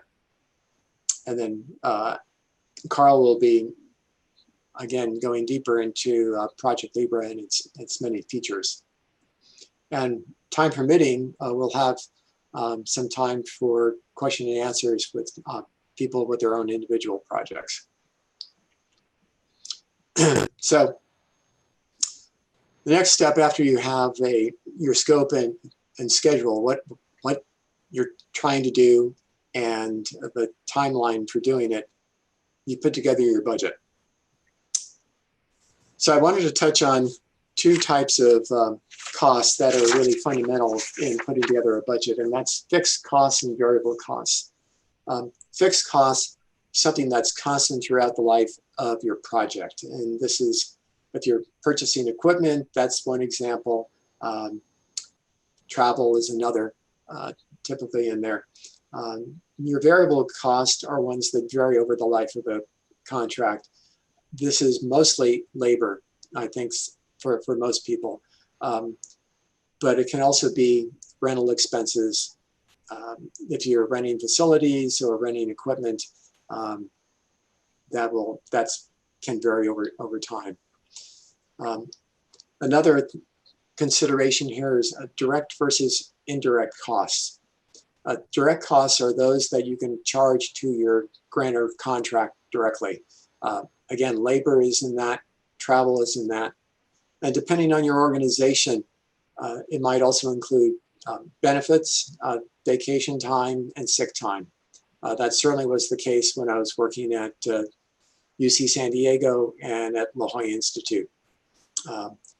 Then there are indirect costs, and these are typically your overhead costs that are incurred by, the overall organization or multiple projects. So these can be the utilities, your lab space, cost of human resource support. And in some cases, it can also include benefits, vacation, and sick. When I was working for a small aerospace firm, benefits, vacation, and sick were all lumped into our overhead rate. So you really need to check with your particular organization to see how they've got things structured. To put together a budget, you need several elements. You want to have the work breakdown structure, which should capture the entire scope of your project. Then also the schedule that you've worked out, at least the preliminary schedule. Some idea of the people involved, if not the exact people, at least their kind of labor categories. Take into account equipment, travel, the number of trips, where to, how many people, and then be aware of your funding profile. When I was working on a project that was funded by the NIH, in our first round, we were able to carry money over from one year to the next. In the renewal, we were restrained from doing that. We had to spend out our allocation each month or each year, excuse me. We could not carry that over to the following year. So those are important considerations in developing your budget. Then there are some other direct costs, such as publication fees or license fees that might be reimbursable. Just because it's so fundamental, I want to just touch again on what the work breakdown structure is. It's a hierarchical grouping of project components. It represents all the work that's in the scope for the project. And it makes things manageable by reducing large tasks into smaller tasks that are easier to estimate in terms of who's involved and the time involved in doing it. And you can see here a recommendation trying to get that down to like 2 weeks to 4 weeks, typically for an IT project. And the work breakdown structure preferably is developed by the team of people who are going to be doing it, so they have ownership and buy-in into the overall process. You can also recall last time I introduced different types of estimation. There's the top-down, which uses expert judgment or using analogous projects based on historical information. And then there's the bottom-up, which is generated by the people doing the work. And I showed the PERT estimate, and I'll be reviewing that in just a moment. But the one thing I do want to emphasize is that it's really important to perform sanity checks between these two approaches, the top-down and the bottom-up. You really don't want to be going in to some sort of review session and having one of your sponsors start questioning you about your time estimates. So it's really good to make sure that you've got everyone on the same page when it comes to your estimates. The PERT estimate, as I discussed last time, is really coming up with 3 different estimates. The one is the best case, or the optimistic, how long is it going to take to do a particular task or activity. Then there's the most likely, and then finally, what's the worst case, the pessimistic. And the PERT formula, which you see here, is the optimistic plus 4 times the most likely plus the pessimistic, the worst case. Sum them up and divide by 6. And the standard deviation, because this replicates a beta distribution, sigma is equal to the pessimistic minus the optimistic, and divide that by 6. Now I want to discuss a little bit about buffers. And there's quite a bit of literature in terms of risk analysis and doing quantitative analysis on that. And I wanted to try to keep things fairly simple. So I've got the schedule buffer is equal to, you want to aggregate the tasks and basically sum the standard deviations and then take the square root. All right. So, and the cost buffer is equal to the cost of the schedule buffer. All right. Let's see. Just one moment here. Let me check on something.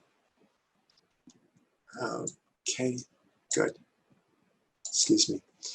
So we're now ready for the project execution.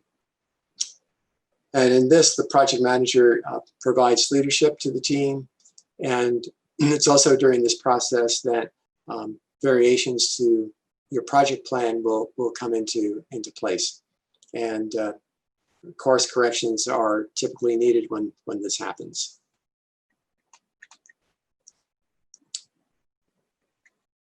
The next step is to acquire your project team and then to be able to assign resources. And the resources in this case are both people and equipment.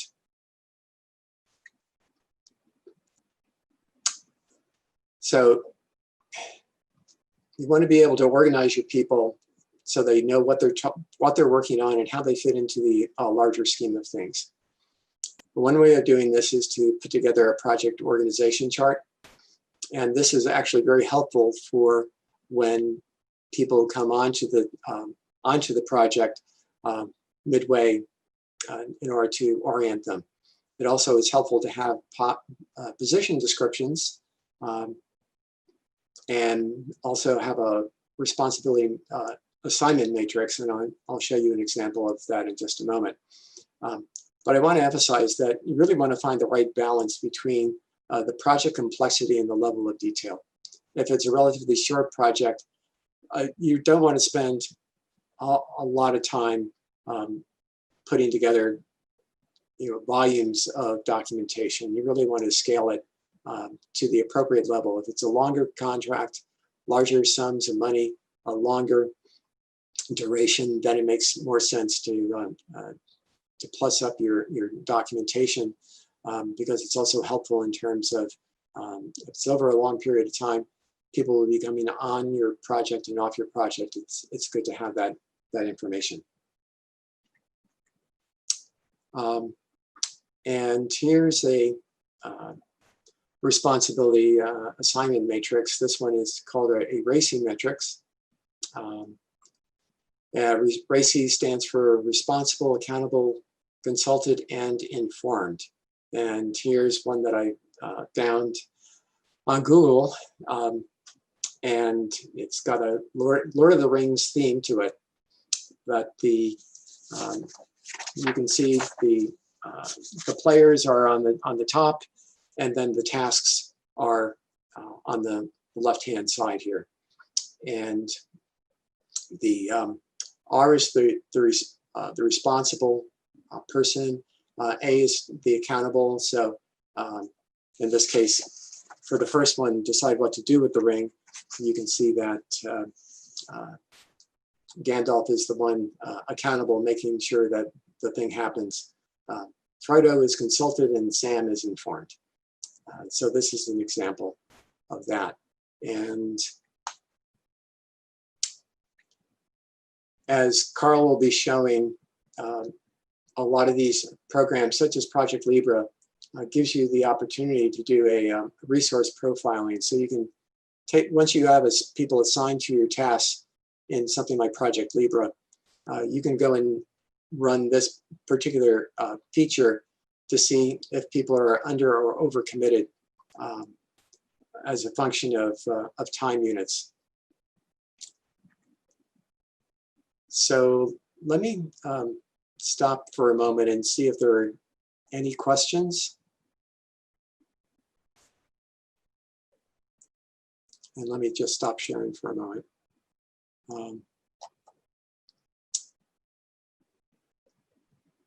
Any questions in the chat? It doesn't look it. Okay. So let me go back to sharing. And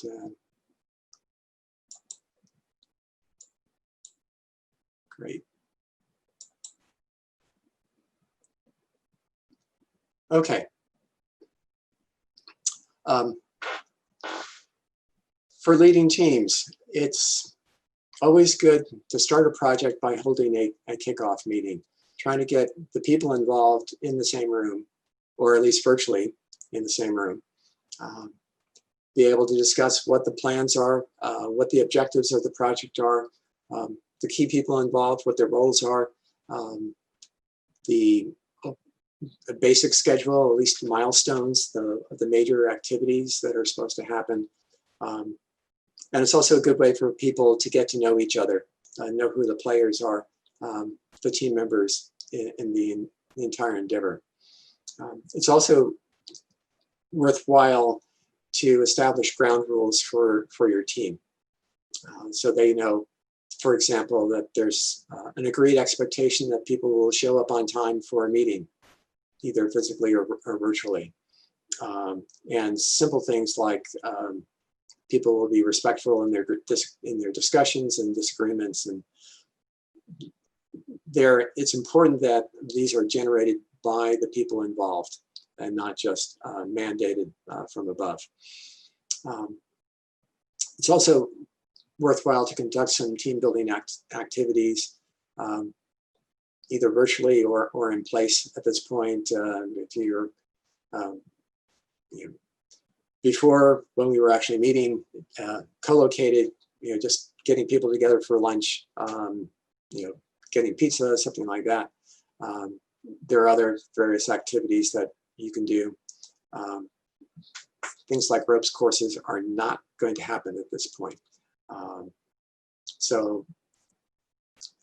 But there are a number of resources available online for coming up with team building activities.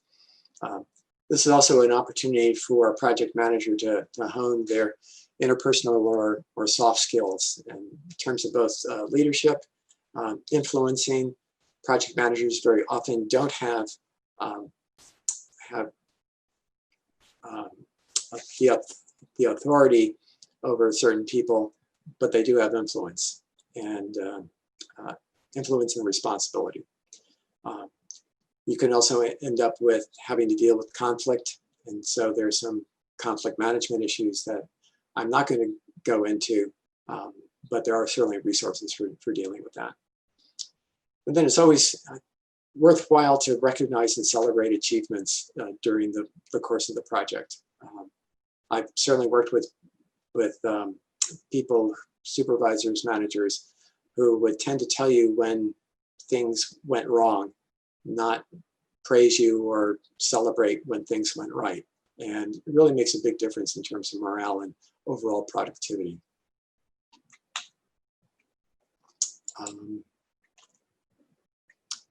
So I just want you to be aware of the different types of power. There's position power, and this comes from, for example, having direct reports, being the boss, being able to give out rewards of some sort, balance, bonuses, pay raises. Then there's penalty, and this is obviously the worst type of power to have. This is where you can coerce people because of some negative consequence occurring. Then there's personal power, and this can be from being an expert in your field. And then there's referent power, and this is from people wanting, having maybe respect for you and liking you, but it could also be because you're the daughter of the CEO, and they're basically sucking up to you. So expert power really is the one that's kind of optimal to be using in this case, having a thorough knowledge of your domain and of project management. This Tuckman's team development model may be familiar to many of you, but for those who aren't, this is the kind of now classic forming, storming, norming, and performing model. The forming is where you're bringing people together for a team, and teams, typically are the optimal size of a team is like 7 to 9 people. Obviously, circumstances can indicate that there'd be fewer than that or more than that, but the same team model here does still apply. So you've got the forming part, and then forming followed by storming. This is where disagreements will arise from team members, and they need to work them out, preferably in a respectful manner. Once they do, some group norms are built up, relationships are formed, and if things really go well, the team becomes very efficient and works effectively together. In practice, it's often difficult to really get to that performing stage. It's great when that happens, but you at least want to get to the norming stage. Then we've got the monitoring and controlling. So after you do the project execution, you have to make sure that things are staying on track. This involves tracking the schedule, tracking cost, then managing the schedule and cost buffers, and I'll talk about that in a moment. Changes will occur, and so you need to manage those both in terms of scope and cost, and then communicate your progress. How are things going?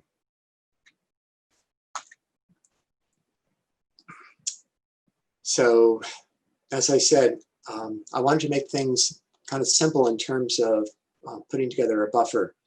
And so what I would suggest is that you take a look at your work breakdown structure elements and find an appropriate roll-up level in order to sum up the squares, the variances, the sum of the squares of the standard deviation, sum them up, and then take the square root, and have that be your time buffer. As a project manager, you need to control this time buffer. You want to have people work to the most likely estimate that they've given you. and have a discussion and negotiation in terms of making time buffers, additional time available to people. This helps to control procrastination or Parkinson's law, where work expands to fill the time available. You also want to track these things like Project Libre allow you to specify percent complete. And for an awful lot of tasks, it's kind of guesswork to come up with how complete a task is. It's one thing if you're building a fence and you know that you're supposed to do 100 feet of fencing, and at 50 feet you're halfway through. For a lot of especially programming IT related things, it's challenging to really know when you're halfway through the task. So there are some people who recommend, and I think I would too, if it's a short enough activity, if it's like 2 weeks, you either declare victory or you don't. It's either 100% or it's still 0. I also recommend holding daily stand-up meetings. In this case, it would be virtual, and I've got to talk to you about that in just a moment. Daily stand-up meetings is one of the kind of ceremonies or rituals in Scrum. These are short meetings, typically 15 minutes. You want to keep them short. You go around the room and you ask 3 questions. What did you do yesterday? What will you do today? And what is getting in your way? That's it. That's simple. This helps in terms of project management because you have an idea of what other people are doing, what kind of progress they're making, and what are the obstacles that need to be addressed. There's also the 7-second rule, which says that you can solve any problem if you can do it in 7 seconds, which means you really can't solve a problem in 7 seconds. So someone can just declare, hey, 7-second rule, and if there's any problem solving that needs to be done, you do it offline. It's that simple. That way your stand-up meetings stay short. Tracking costs is really critical in terms of your project management. Your organization may have accounting systems, but I really recommend that you set up your own spreadsheet. You'll be getting inputs from your accounting office or your contracting office, whoever is dealing with that. You'll want to check it for discrepancies with your own records. They may have somehow put vacation time inappropriately charged to you, or other or travel. When I first went over to the Protein Data Bank, I found that there was a lot of travel that had been inappropriately charged to the contract. And you want to do this as often as timesheets are available, and in some cases maybe even sooner, but that can be difficult. When I was working for a small aerospace firm, we had biweekly time cards that, and I received reports like 4 days later that indicated it was a great snapshot because it showed who had been sick or vacation time. So that had not been charged directly, that had been charged overhead. When I was working at the university, we had monthly time cards. And so I did not have I never had a really accurate snapshot of cost, because vacation time, for example, would show up a month later. And so things were always at least 6 weeks behind. So I've already spoken about that. It's also helpful to have to document your basis of estimates, both in terms of utility for historical record, but also for justification if it comes up, and for people coming on midway to be able to take a look at those. it's from my own experience, I found it really helpful to get to know your contracts people and accounting people, because if you've got change requests, that's going to be going through your contracts people. The accounting people are the ones who can tell you how things are being charged, what's happening in terms of invoices, tracking those, talking to subcontractors who are not invoicing in a timely manner. They're people you need to know. And I'll repeat it, it's really critical that you take whatever you need to do in order to get your current financial status and keep it up to date, and be able to project what your estimate to complete is in terms of your dollars. Whenever I've gotten into trouble managing a project, it's typically because I somehow goofed in terms of tracking costs appropriately. So it's, again, I really emphasize the importance of doing that. There will be changes. Things will happen, and in some cases you'll have to go back to a planning stage, hopefully a minor planning to get that accommodated. Make adjustments to your scope, schedule, and cost. Again, keeping with the triple constraint, the iron triangle. If you're making changes, if change requests are coming in, you need to make sure that they're approved. You don't want to be going off on your own. And finally, for larger projects, you typically want to set up a change review board.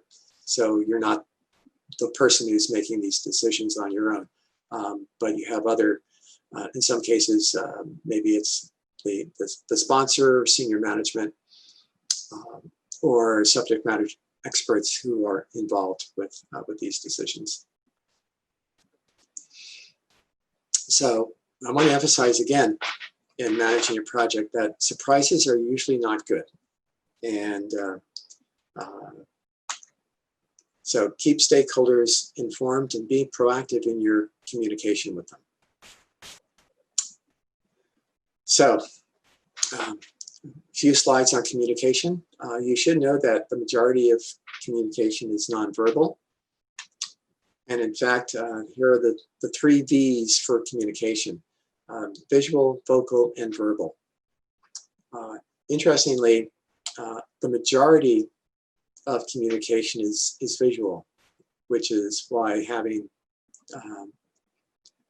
something like Zoom and being able to do the video is so important in our current virtual environment. Vocal is the inflection of one's voice, for example, that convey a lot of emotion. And then the final part is the verbal part, which is the actual the words that are being used. So if you're just sending email or text, that's strictly verbal. You can use emoticons, that adds a little bit more. Vocal is, if you're having a phone conversation, then you've got both the vocal and the verbal, because people are able to hear the inflection of your voice as well as listening to what you're saying. Being in person or a Zoom call with video teleconferencing gives you all 3 of the V's that I'm talking about here. Oh, and just a quick reminder, you want to confirm that the receiver has actually understood the message that you sent. It's one thing to send out information, but it's really important that that the receiver has understood and you know that they've received it the way that you've intended it to be.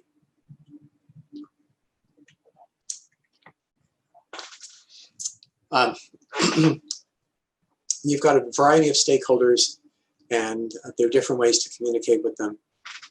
You want to choose the one that's most effective. And your choices here, I've listed email, phone, texting, face-to-face, Zoom, or formal reports. If you're typically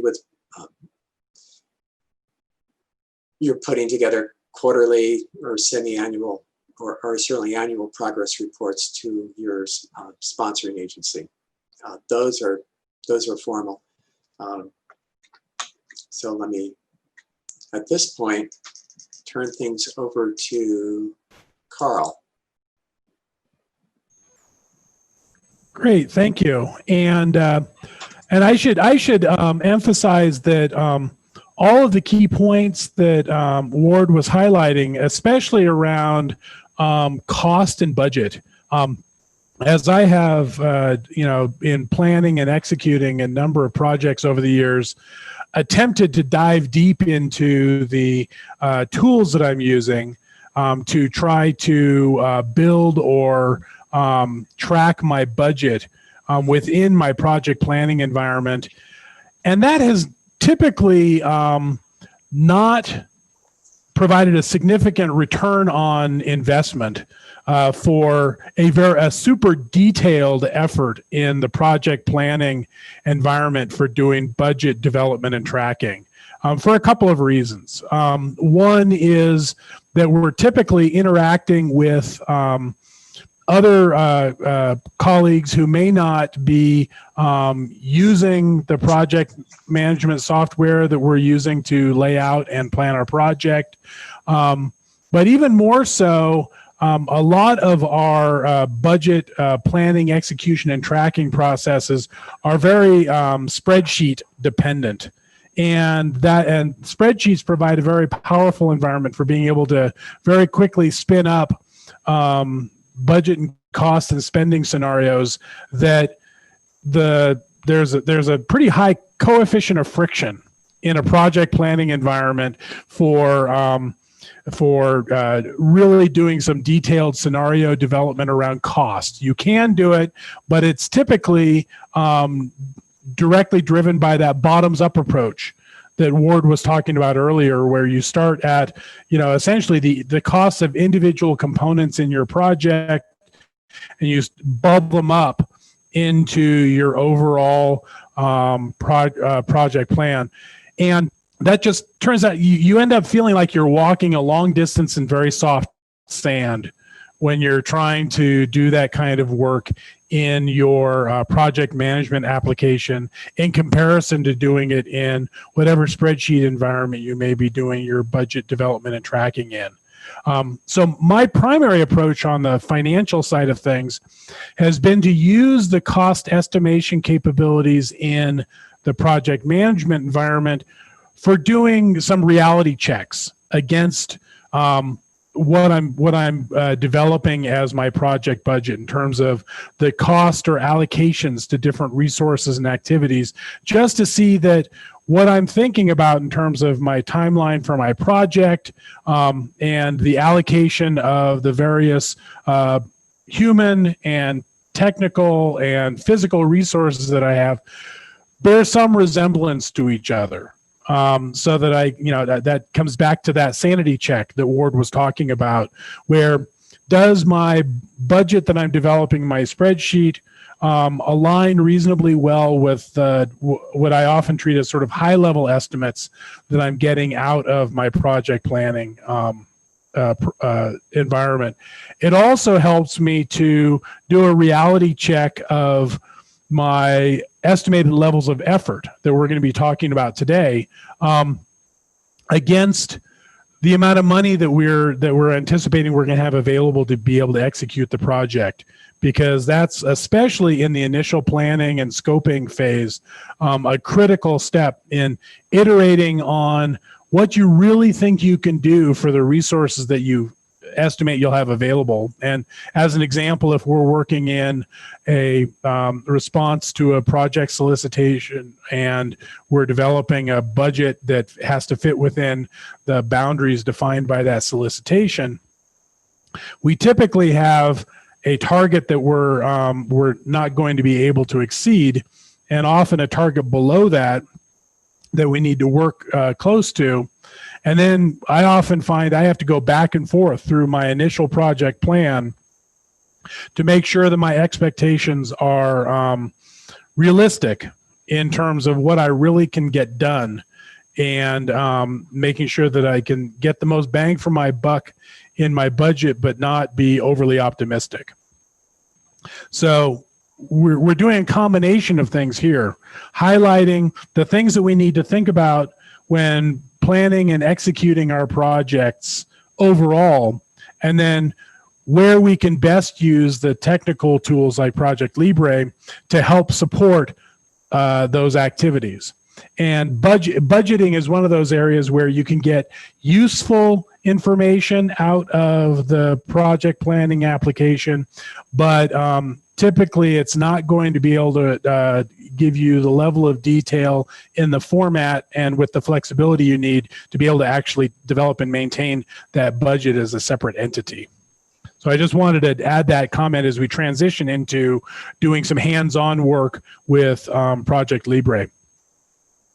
And just to emphasize what Carl is saying, your accounting office or contracts office is they're going to want to see a spreadsheet. So you're going to end up there at some point anyway. And a lot of times it's easier to put together the spreadsheet than the level of detail that Carl's about to show you, especially if there are changes and you're having to go back and someone who was working 25% is now 50% and all that. So I think we both agree you need to track your own costs, and a spreadsheet is probably the primary way of doing that. Yep, for sure. So you can hopefully see my screen now, and I will change over to, and let me put into the chat. Hopefully this is still, yeah. So this is the link to this is sort of like the baking show version of the project planning activity, in that when we were finishing the Project Libre demo in our last session, we had just started adding a few tasks to the project plan. This is the fully baked list of tasks that I pulled out of the oven after having created a more comprehensive and realistic set of activities, at least as a high level. And this is where I also want to get back to Ward's point about the appropriate levels of detail for the different sort of phases in the development of a project plan. And so I wanted to highlight a few of the tasks here before we talk about the process of now developing our conceptual model for how we sequence these tasks. How do we think about how these tasks are going to happen through time and how they depend upon each other, so that we can make sure that we've taken those dependencies into account as we start to flesh out our timeline? Because at this point, we really don't have a timeline. We just have a stack of activities that for which we have some initial estimates of time that we think that they may take. And as I was showing in the interface in Project Libre last week, this Gantt chart, or this display window where the Gantt chart appears, is really where you have a lot of information that can be presented, and you have some flexibility in how that information is presented in terms of what columns of data there are available. So we're going to be spending most of our time today in the task tab in working with activities related to defining and managing our tasks. Towards the end, we will go into the resource tab and start to define and assign resources. And we'll finish that activity in Thursday's session. But in the task tab, you can open up the project that I shared the link for. So it's the bit.ly link. And that is basically the same file that I've opened up here. So you can follow along and go through the interactions with the interface as I'm demonstrating how to go through this sequencing process. So I'm going to give myself a little bit of room here in my Gantt chart. in the visualization side of it. One of the other things that I want to point out here is this idea of zooming in and out on your plan. Because as we're working with our list of tasks, they're essentially all stacked. And if we were to try to execute this plan, we would be done with the project in just, a little over a few weeks. Apparently, because we have an infinite number of resources that we can bring to bear in solving this project very quickly, and assuming that we can actually do all of these things at the same time. But both of those assumptions are patently false.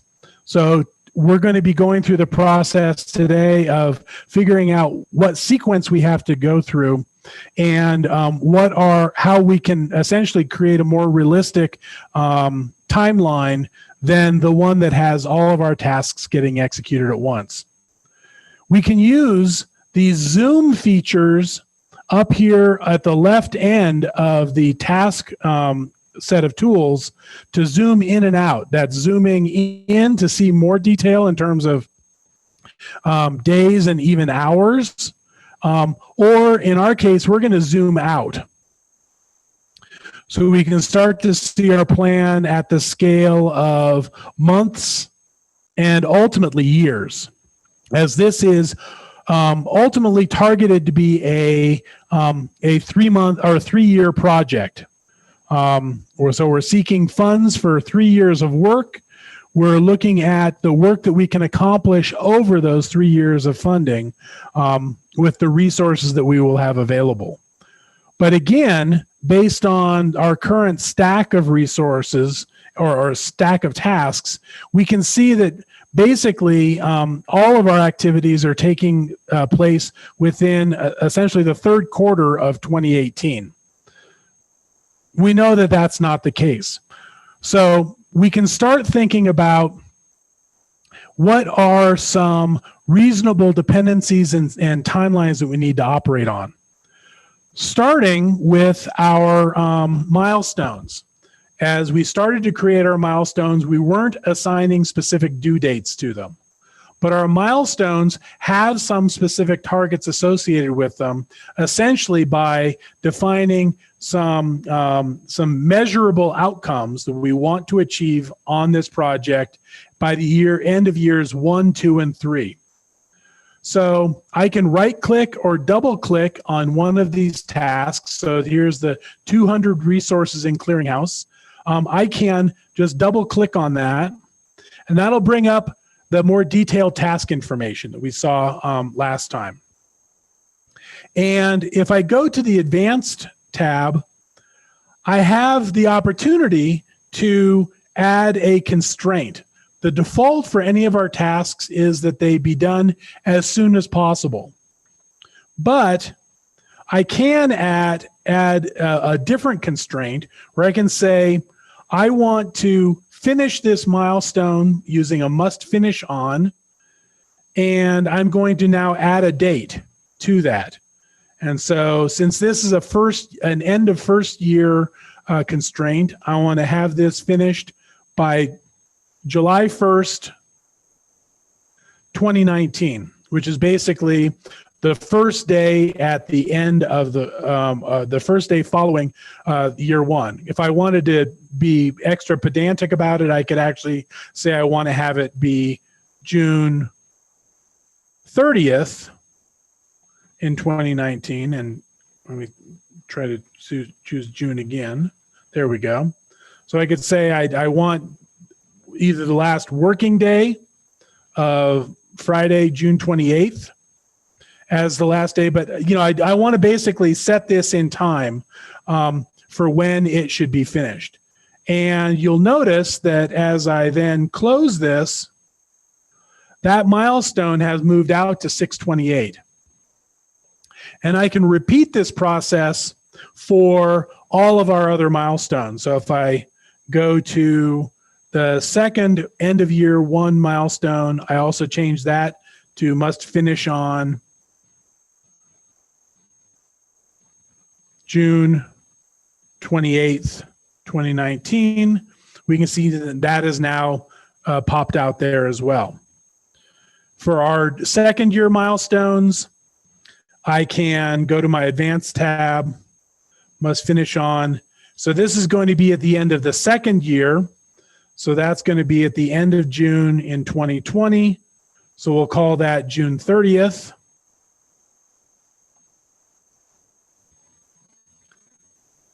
As it thinks really hard about letting me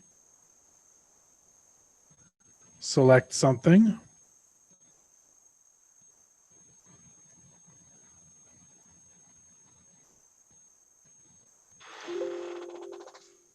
The trials and tribulations of live demos. Exactly. Something is very intensive is going on in the background. Come on, you can do it.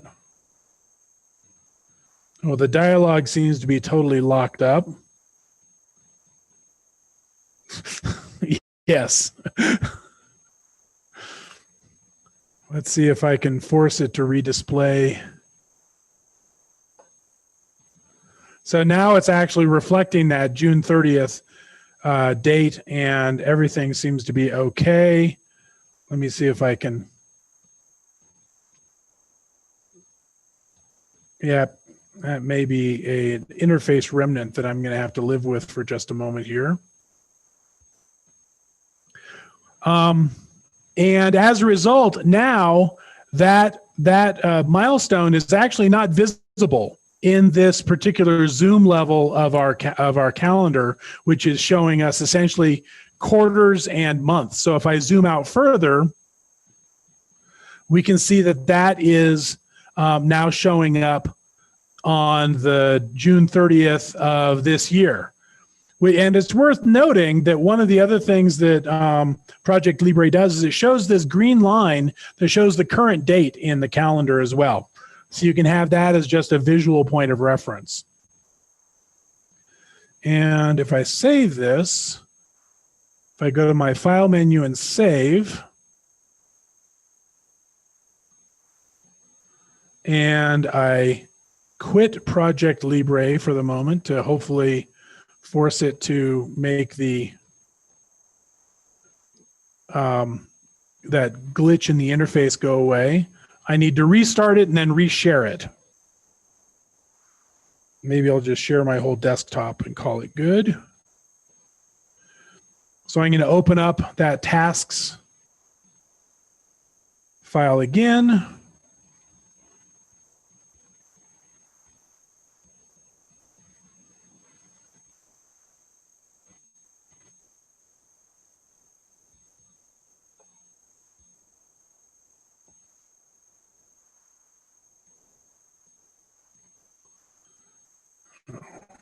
Make it a little bit bigger. And so we can see I'm at the state where I was before. The other thing you'll notice is since I've added those new constraints in terms of fixed dates beyond sort of the default as soon as possible, they've added these little icons in this leftmost column indicating that there is some sort of constraint assigned to them. And if you hover over them, it shows you what those constraints are. So that's one way where you can use constraints associated with your objects to define something other than sort of a default sequencing of your objects. If you want to set those tasks into very targeted dates or date windows. Another activity that you go through quite a bit is defining the sequence of activities and dependencies of one task on another. So if we look at our metadata enhanced task, that actually has two parts in this plan in lines 10 and 11. We have the planning for that task, and then we have the implementation of that task. And in both of these cases, we initially have estimated those as taking 18 days and 21 days. And when we start assigning resources, we'll actually start to move away from these just duration-based calculations and change over to effort-based estimates that are going to help us account for the availability of the resources, the people that are needed to accomplish those tasks.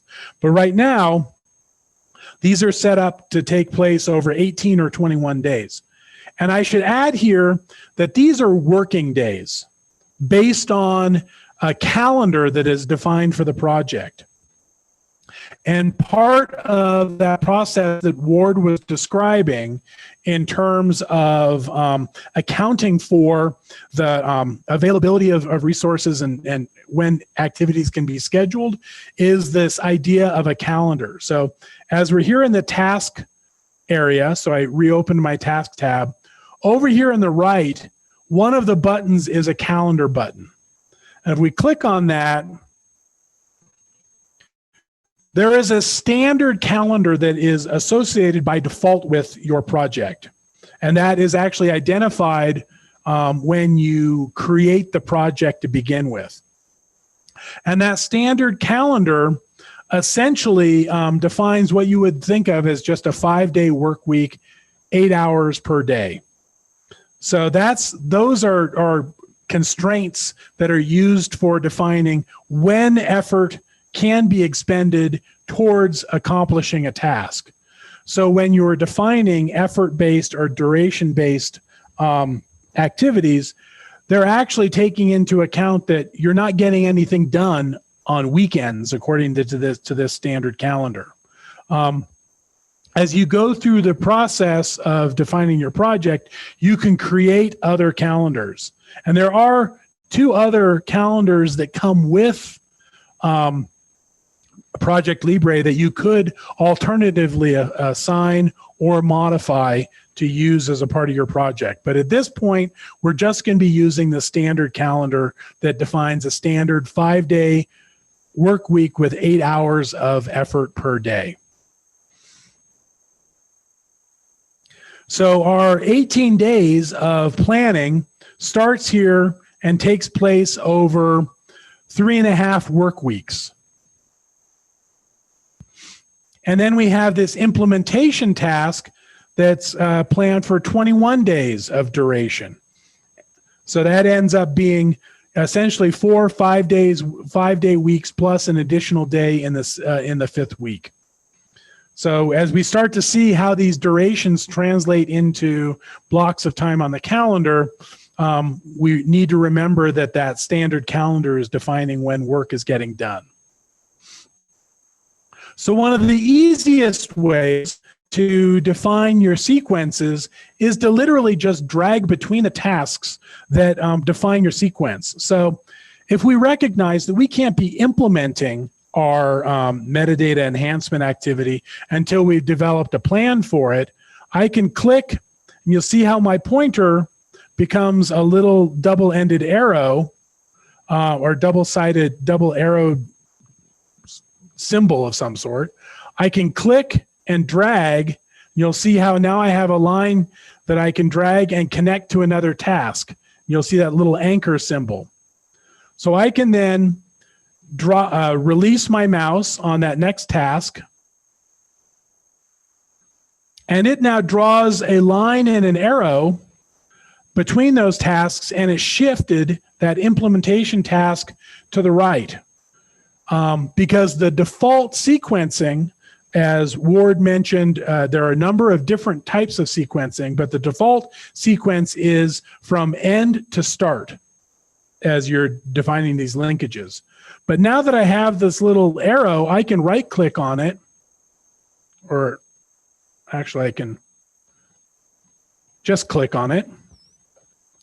And this is where I can actually change some attributes of that dependency, that sequence.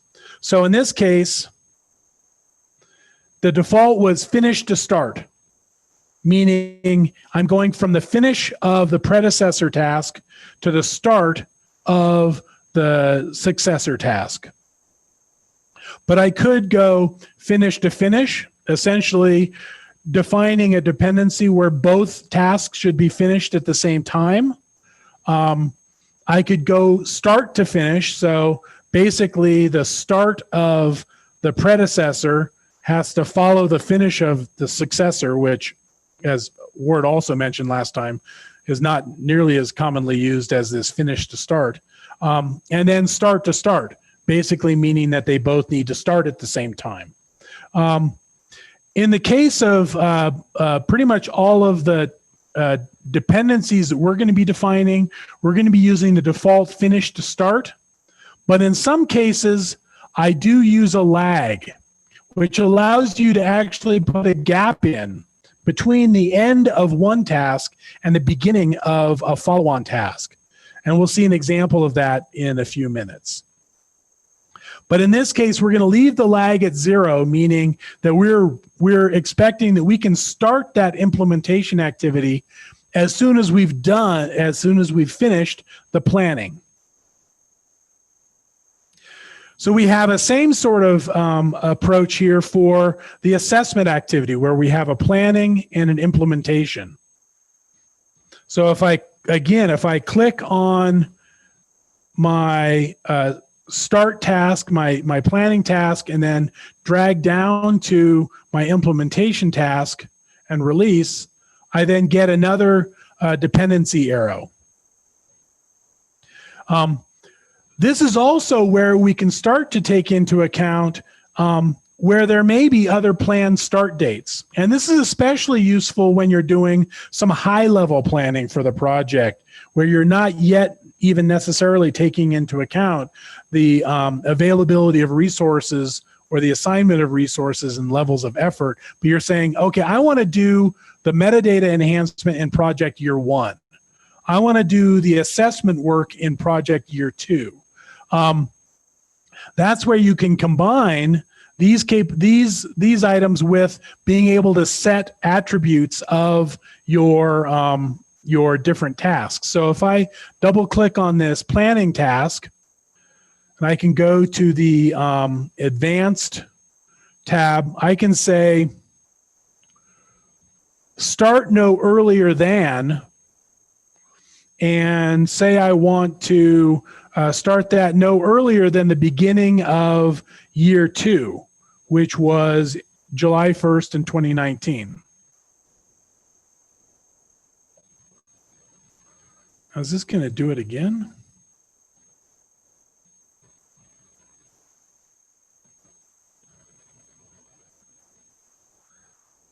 This is an interesting behavior that, of course, it did not show in, or it's just really slow. I may need to just be more patient. Carl, try editing the text in that constraint date field. Yeah. So I can just not use the wizard and set it to July 1st and call it good. So now you can see at the scale that we're looking at here, that activity has totally disappeared. But if I zoom out, it has shown up at the beginning of our project year 2. So this is a way where you can use a combination of constraints that you're defining for your tasks, durations, and dependencies to start to spread out your activities over the course of what might be a more realistic calendar for your project.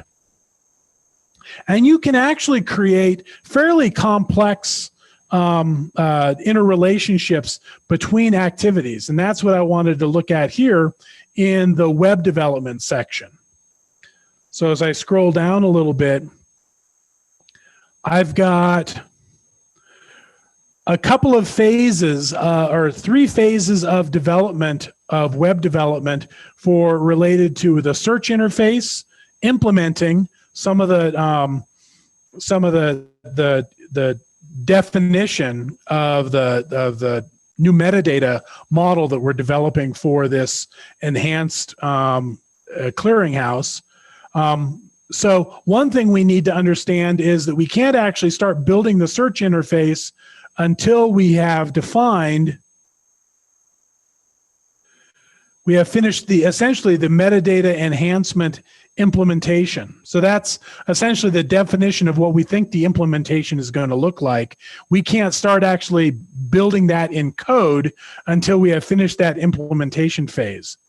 So I can, again, just drag between those activities, and now I've basically been able to define and push out the web development, at least for phase one, until after we've done sort of the pre-work in the metadata enhancement implementation work. And we can do the same thing. I can drag here, set up my sequence of phases for our 3 different development activities related to the search interface. But part of our plan is to actually do some usability testing of the interfaces as they get developed. And you see down here in the plan, there's a usability testing section. And in this case, we certainly can't do our usability testing until we've actually done some development, unless we want to do some testing of the base interface before we even do any development. But in this case, we're going to do our usability testing of our phase 1 development and our later development. And so here, I'm going to go ahead and set up an additional dependency between the end of our search interface phase 1 and phase 1 of our usability testing. And if my aim is good, which fortunately it was, we can see that now that usability testing in phase 1 has been moved out to after the beginning of phase 1 of development of the search interface. And likewise, if we want to make sure that we inform our development of our second phase of work, if we are going to modify that based on the usability testing, I can click on that usability testing task. There we go, and drag up a dependency to that phase 2. So this is one of those areas where I may want to zoom in so I can see a little bit more detail and separate those dependency lines a little bit, because here we may actually want to account for 2 dependencies that may have different implications for how the development process is going to work. So in this case, let me click on this dependency between the phase 1 usability testing and the start of phase 2 of the search interface development. And maybe I want to acknowledge that we want some time to look at that usability testing, what information it produced, and see how that would inform the development, the actual coding of the web interface. So maybe I want to give myself, let's say 30 days of lag between the end of the usability testing for the phase 1 usability testing and the beginning of the development work for the phase 2 of the search interface. So I can use this lag field for that dependency to insert that time gap. So if I click on that, now you can see it's pushed that phase 2 development work out for those 30 days, 30 work days following the completion of the usability testing. So this is where you can start to think more holistically about the parts and pieces of your product and how they relate to each other, and how you can make sure that you're not forgetting a key component in your process of what needs to be done when, so that you can get your work done as efficiently as possible. And we could continue this through, say, for example, our assessment interface. Maybe we don't plan on doing our assessment interface development until at least at the beginning of year 2. So just as we did before for the assessment planning and implementation, if we link the assessment planning and implementation activities out, let's see, we need to zoom out a little bit more. So here we have our assessment planning and implementation. If we now drag from the end of our assessment implementation activity to the beginning of our development of phase 1 for the assessment interface, we're now kicking that sequence out into year 2, and I can now set up the initial sequence for the 3 phases of development for the assessment activity. And likewise, I can say, okay, I want to now have my second planned usability phase after we have completed phase 1 of the assessment. So we can roll at least have 1 round of usability testing that includes the one round of development of the assessment interface, also being exposed to the usability testing. So I set up a dependency there, and then like I did before, I can drag a link between those two to create the dependency between finishing the second usability test and the beginning of the second phase of development of the assessment framework. And if I zoom in a little bit, actually see those individual links. So I can then click on this one and add a similar 30-day lag.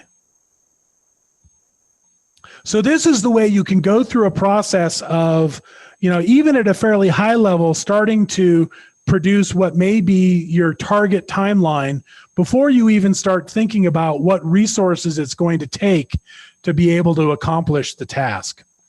But of course, we don't exist in a world of infinite resources and unconstrained productivity and resources that don't have associated costs. So once we have a high-level idea of the dependencies and the tasks, and we've been able to give it enough thought to have a degree of comfort that we have a good grasp on our tasks, we're at a good point where we can start to define and assign resources. Carl? And with that, yes. Before you leave the the lag part, people should just be aware that you can also put in a negative lag if you want to have tasks overlap, right, by some amount. So just be aware of that. Right. Exactly. And actually in this web development and task and implementation activity, that could very well be the model where you might want to overlap the tail end of that implementation activity for, say, assessment or metadata enhancement with the beginning of the phase 1 of web development. So what I'm going to do here is pull my cooking show trick again, and I'm going to close this this version of the plan. So I'm not going to save my changes in this case. And I'm going to open up now the sequence, the copy of my sequence version. And that is, there's a version of that also linked in the Google Doc, and that is at the top of the Google Doc, and I can actually copy it here, I think. The task sequence project file. Let me copy that and put it into the chat.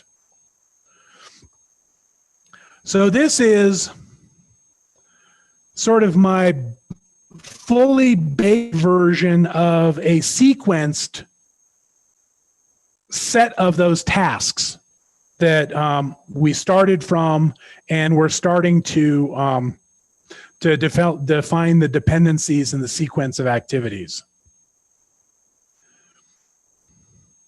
Because what I want to do is from here, start to work on defining some resources and assigning resources to these activities that will then continue into our demonstration on Thursday. But I wanted to get it started today. And you can follow along as you'd like using the copy of the project file that you can download from the link in the chat. So this does not look exactly like the sequence layout that I was starting to work through in the demonstration as I was kind of making some of that up as I went along. And I made this up in a different way. But this does at least have what you would think of as an initial fully sequenced outline of tasks and activities. And if I zoom out,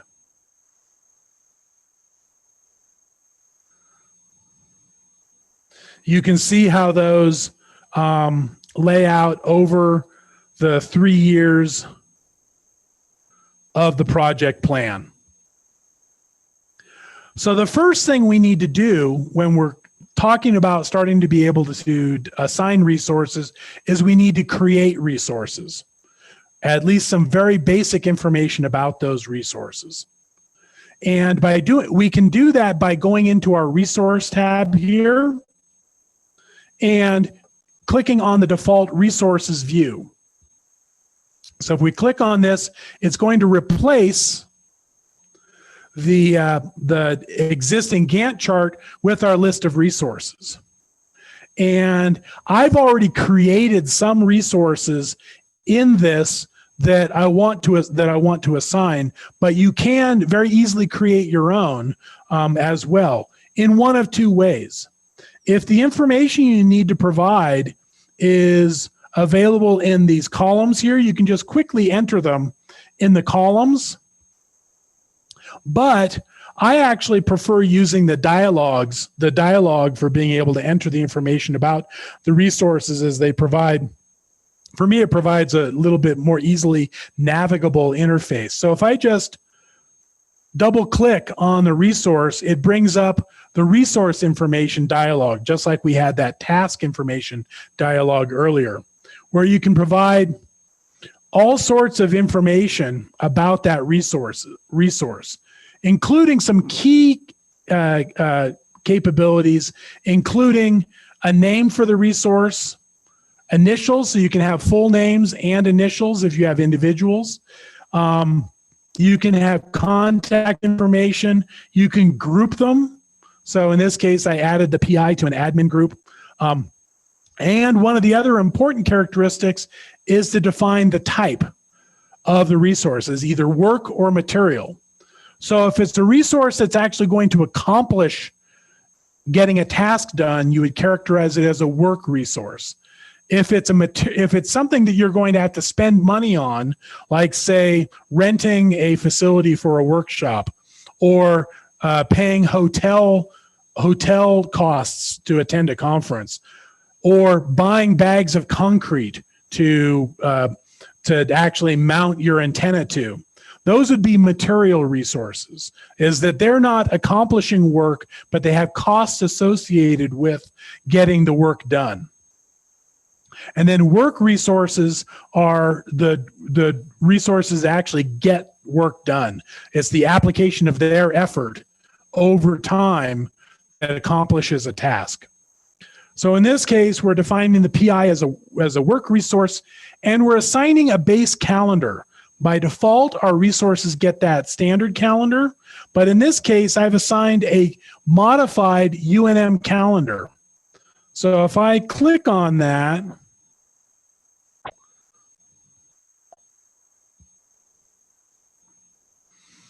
I can actually create a custom calendar for the PI, but in this case, I just created a UNM calendar that reflects now UNM's academic year and holidays. So we've got the 4th of July holiday here on July 3rd. We've got Labor Day.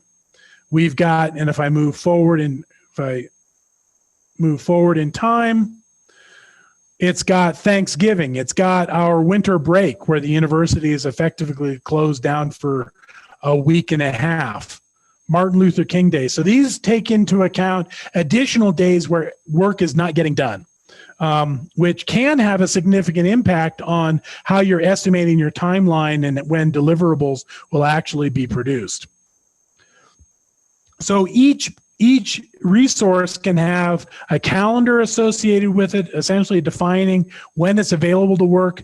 And you can also define a standard rate for that resource in terms of a cost per month, a cost per hour, a cost per use, depending on what the appropriate thing is. And you can actually define effective dates. So if you wanted to take into account projected raises, for example, you could actually have multiple entries here in which you can define the cost associated with that. If you're anticipating that there may be windows of time when your resource is going to be available or not available, you can change that as well. This is important for being able to put some limits on if you have, and many of us fall into this category. If you have someone who is working on multiple projects and you have to account for the fact that they're working across those projects, and you're not going to be able to get more than 15% of someone's time for 3 months while they're working on another project, but then you may be able to get 40% of their time for the next 6 months, you can actually create individual resource level availability plans. And that gets used in determining what resources are available or how much of those resources are available to spend on particular activities. And then here you actually have a display of the tasks that resource has been applied to. So for any resources that you're creating or editing, you can go into that dialog and set a lot of very useful and critical information about that resource that can then define how that resource gets assigned to different tasks. And I want to just show a very quick resource assignment before finishing up today, and we'll then finish up the resource assignment and evaluation in our workshop on Thursday.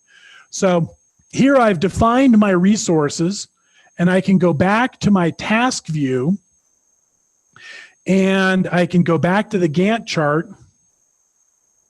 And if I choose, for example, my planning activity, and I want to assign resources to it, I can go to the Resources tab for this task, and this button here allows me to assign resources to that task. So I can say, I want to assign resources to this metadata enhancement planning activity. And I want to say that that's going, and by default, when you start to assign a resource, you start with 100%, meaning that resource can work 100% of its availability in support of getting that done. But again, maybe in this case, this is the approach I've used for our demonstration here, is I'm saying, okay, I'm going to have access to 5% of the PI and 5% of the COI to get this task done. And then when I'm done, I can close this, and you can see now it's done some calculations in terms of the amount of the 8 hours that were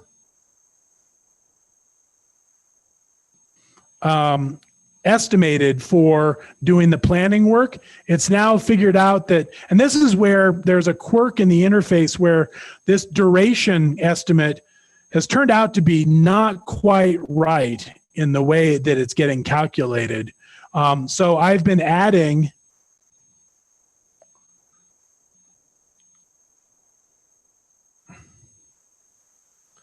I think it's the actual duration. I'd have to look.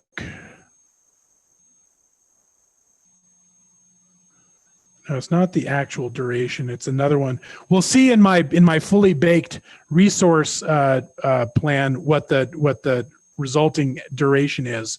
But bottom line is that it starts doing calculations based on the availability of the resources and the other constraints that we've defined, assigning basically time from both the PI and the COI in terms of that maximum amount that can be assigned to those resources. And we can now see, if we go back to the general tab, we can see that the duration and the work have been modified somewhat as essentially those interact with each other to come up with a final estimate. And the other thing we're doing is we're looking at whether or not this task is effort driven or not. And in this case, if it's effort driven, if I change this work to say 16 hours with 16 and an H, it then did another calculation, got it to 15.99 based on availability. You'll see this duration increase to 79 days based on that 5% availability that we had defined for those two resources. And in this case, these hours are not exactly necessarily what we want. So we may actually go back and remove our assignments. And this is just a loop that I found myself having to go through, as sometimes the previous values got sort of lodged in the system.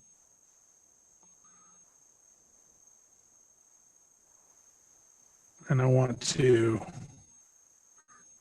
remove the GA.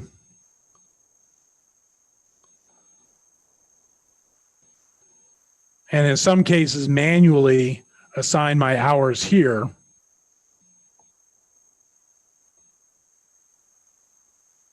And see, it's still calculating it based on that 5% availability. So this is where you end up with a little practice going back and forth between sort of the automatic calculations that are done and that availability and the effort.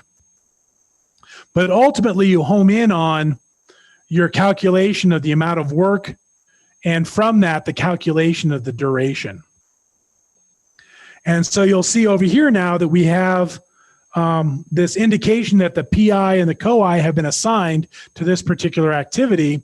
And that also had the effect of extending that activity across the calendar for a longer duration because of the acknowledged availability of that resource. And so since we're just about at the end of our time for this, I want to point out the third version of this project plan that includes all the resource assignments for you to take a look at your leisure, but also look at as an example for our continued demonstration of resource allocation and looking at how the reports that we can get related to that resource allocation from Project Libre. And that's this final link here in the Google Doc, and I'll copy it and put it into the chat.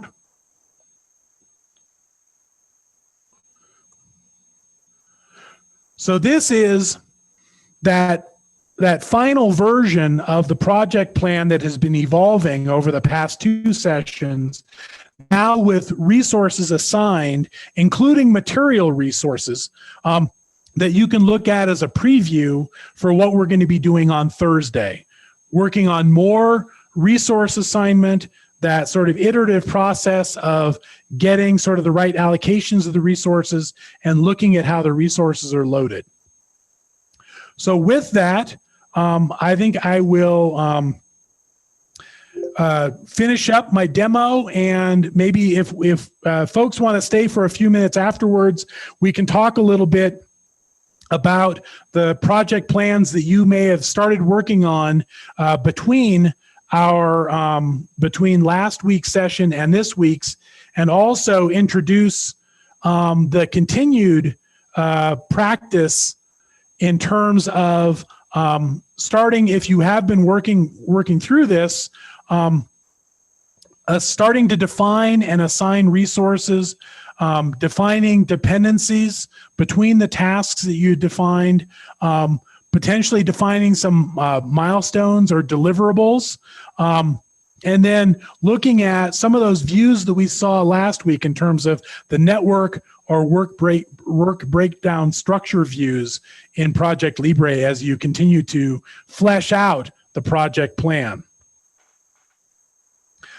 So with that, I think probably the presentation and demonstration part is over. Is to finish our presentation and demonstration hands-on activity with enough time so that we can have hopefully a somewhat extended Q&A around what you might have been doing as a part of the between session exercise in terms of starting to build your own project plan, but also to answer any questions you might have overall in terms of project planning and management, and tools or techniques or philosophical approaches, whatever you might want to close out our workshop with. So with that, why don't I hand it over to Ward, who will start today's festivities. All right.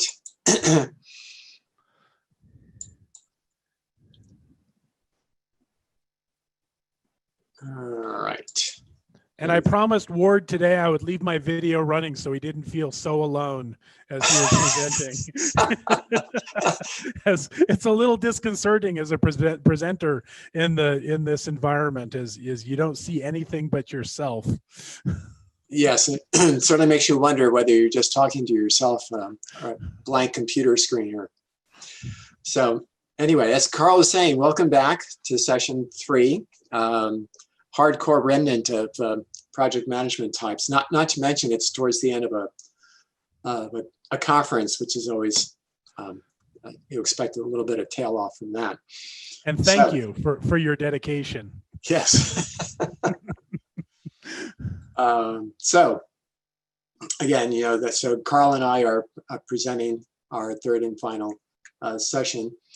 Just a quick recap from Tuesday. I finished up kind of the planning process discussion that included building a budget based on your work breakdown structures that captures your scope, talks about the timing, timeline, schedule, your resources, both in terms of equipment, facilities, and of course people, and then other direct costs such as travel. And then the importance of doing a sanity check between a top-down and a bottom-up estimate of your time and also of your cost. And I also showed how you could use the PERT methodology to estimate some schedule and cost buffers. Then moved on to project execution, talked a bit about organizing and leading team members.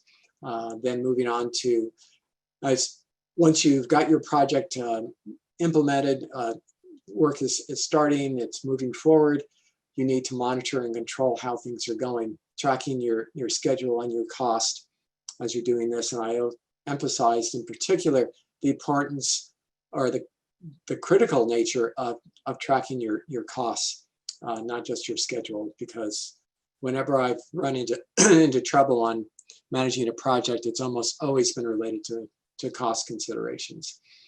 So I can't emphasize that enough. Then I talked a bit about the importance of communicating with stakeholders proactively, that they estimate about 80 to 90% of a project manager's time is actually spent communicating with stakeholders. So I talked a bit about that and also emphasized that it's never a good idea to surprise, especially your funding agencies.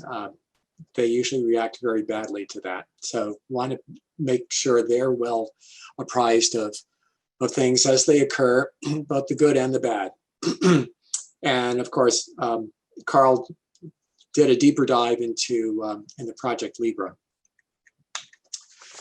So this session, the final of the 5 stages processes that I was introduced, those being project initiation, project planning, project execution, monitoring and control. The final one is the project closeout. So I'll talk about that. And I also want to touch on some different project methodologies just very quickly, and then dive into 2 other topics that I think are very relevant, and those are procurement and risk.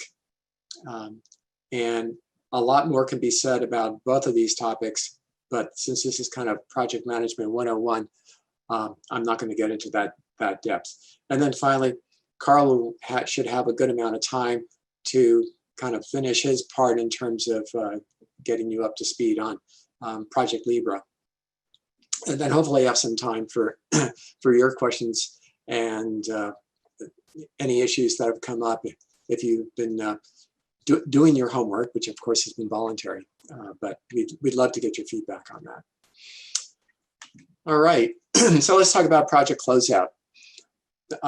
This is where you want to confirm that your project requirements have been met, that your customer is relatively happy, they're satisfied with the work. You need to make the final contractual deliveries, whatever they may be, in terms of report, code, some kind of physical product. You also need to finalize the financial aspects. Make sure that final invoices have been received from your vendors, your subcontractors, that you've submitted your final invoices to your funding agency and sponsors. All that work that really needs to be done hand in glove with your contracts and accounting people.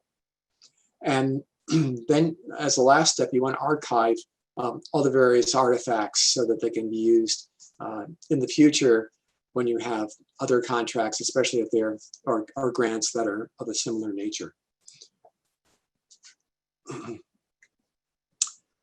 So one part of this is doing lessons learned. And with the lessons learned, you basically are asking 2 main questions: what went right and what can be improved? And so this is a great time just to sit down with your team and to go through those. What went right, what can be improved, and also capture advice for future projects, such as the question, what don't we want to do again, ever again in a project? And it's also, I think, very helpful to gather feedback from your customer, especially if you want to have an ongoing relationship and possibility of future funds from that sponsoring agency.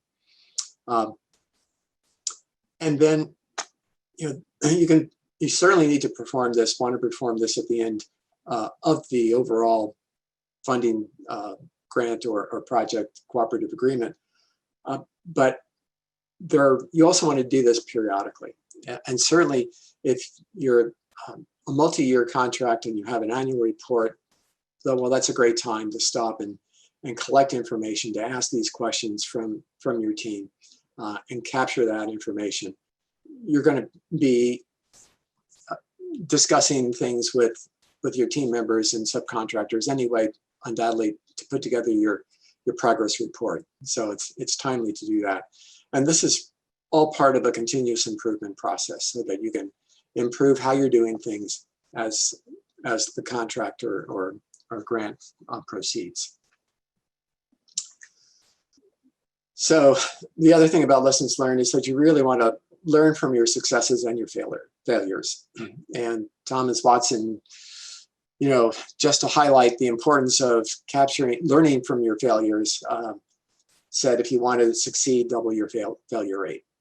And I think it was Thomas Edison who famously said when he was, in terms of discovering a working light bulb, that he had 10,000 failures on the way to do that, he recharacterized it and said that he had 10,000 ways of not doing it before he finally found the way to make a light bulb the way he really wanted to. So failures are learning experiences. As someone told me not that long ago, fail, F-A-I-L, first attempt in learning. So there you go. Something pithy to take home with you. And finally, you want to celebrate. You know, hopefully things have gone well. People put in a lot of time and energy. You want to celebrate their achievements, okay? And you can do this in a number of ways. You know, you can have a party. You know, pizza goes a long way along these lines. You know, a lunch, take a hike. If you're in San Diego like I am, you take a harbor cruise. Actually, one of the best celebrations I ever had was the project manager took us for lunch, and then we took a harbor cruise in San Diego Bay. And there was a lost whale that had gotten stuck in the harbor. So we actually had a whale watching tour at the same time. So that was pretty good. It's also a great opportunity to recognize and reward team members as warranted. And one thing I really like to do, you know, for those who have really contributed above and beyond, to document these team members' contributions to their supervisors. And, you know, it's kind of outdated, but still, you know, an actual written thank you note to people can be surprisingly meaningful to people. So just a few different ideas on how to celebrate. All right, let's move on to project methodologies. There are a whole slew of different project methodologies. There's waterfall, which is kind of considered to be the classic. And that has, you know, all of these things have advantages and disadvantages. Waterfall is used, I think, frequently in construction, and it makes a lot of sense. Waterfall, the image being water going over a cliff, where you do your project initiation, you do all your very extensive planning process, and then you start implementing. You make corrections along the way, but it's often considered to be this one big cycle with a ton of planning up front. And of course, part of the issue is that plans often don't work out the way they were originally intended. So a lot of other methodologies have been devised. Although in fairness, waterfall was never, as it was originally formulated, was not supposed to be this just one cycle through, but actually it was supposed to be multiple cycles of going through planning, implementation, you know, kind of cycle through that. Lean is another one that you'll hear about. Scrum, especially, is one of the most widely used agile methodologies. Rational Unified Process emphasizes iterations, primarily for software, but certainly can be used in other ways. Kanban, another agile method, Spiral, and then extreme programming. All the project management concepts that I've been presenting over these sessions, they all apply to these. So it's not like one supersedes all this, it's all pertinent.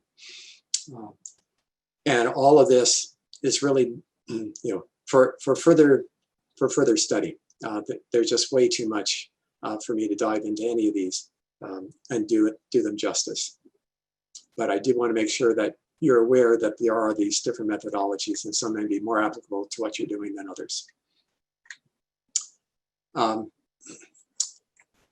Regardless of your methodology, and some of them really have this well ingrained, schedule interim deliveries. You want to, these are great milestones, touchstones, in order to get feedback from your customer. And it's also a way to keep your customer engaged. When I was working in an aerospace, small aerospace firm, I had a project manager that I worked for who was very good about looking at a schedule and saying, wait a second, you don't have a delivery here for like 6 months. or longer. You need to put something in there so you have face time with your customer and you can get feedback. Things like Scrum, where you're doing these sprints and you've got at the end of each sprint, which is typically 2 to 4 weeks, you have interactions with your customer. That already has it built in. Regardless, whether you're doing Scrum or a waterfall, try to break it up into project phases.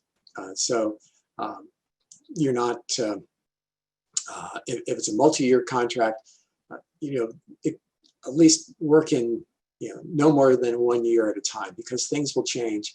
There's something called rolling wave planning, where you do a lot of detailed planning for the near future, and it's vaguer in more out years. And as you get closer to those out years, you start increasing the detail. You go through the planning process again to plan out that period of time.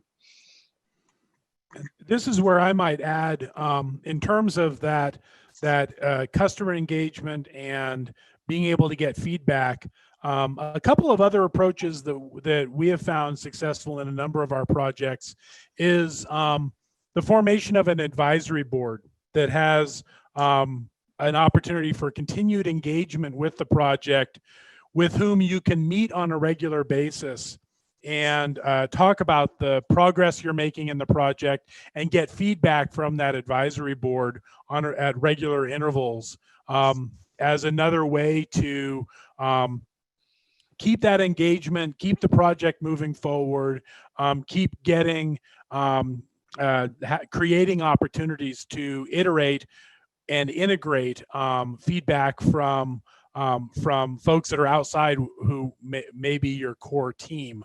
And the other approach that we've certainly deeply embedded in our current data management training clearinghouse project is integrating from very early in the project, outward facing outreach and demonstration and feedback opportunities through workshops, where we are going out to especially our target community of data librarians in the case of this specific project, and demonstrating and soliciting feedback from that target audience as often as we can within the scope of our project. And I might give a shout out to Sophia's, who has helped us a lot in especially some of our early workshops in doing that for our data management training clearinghouse.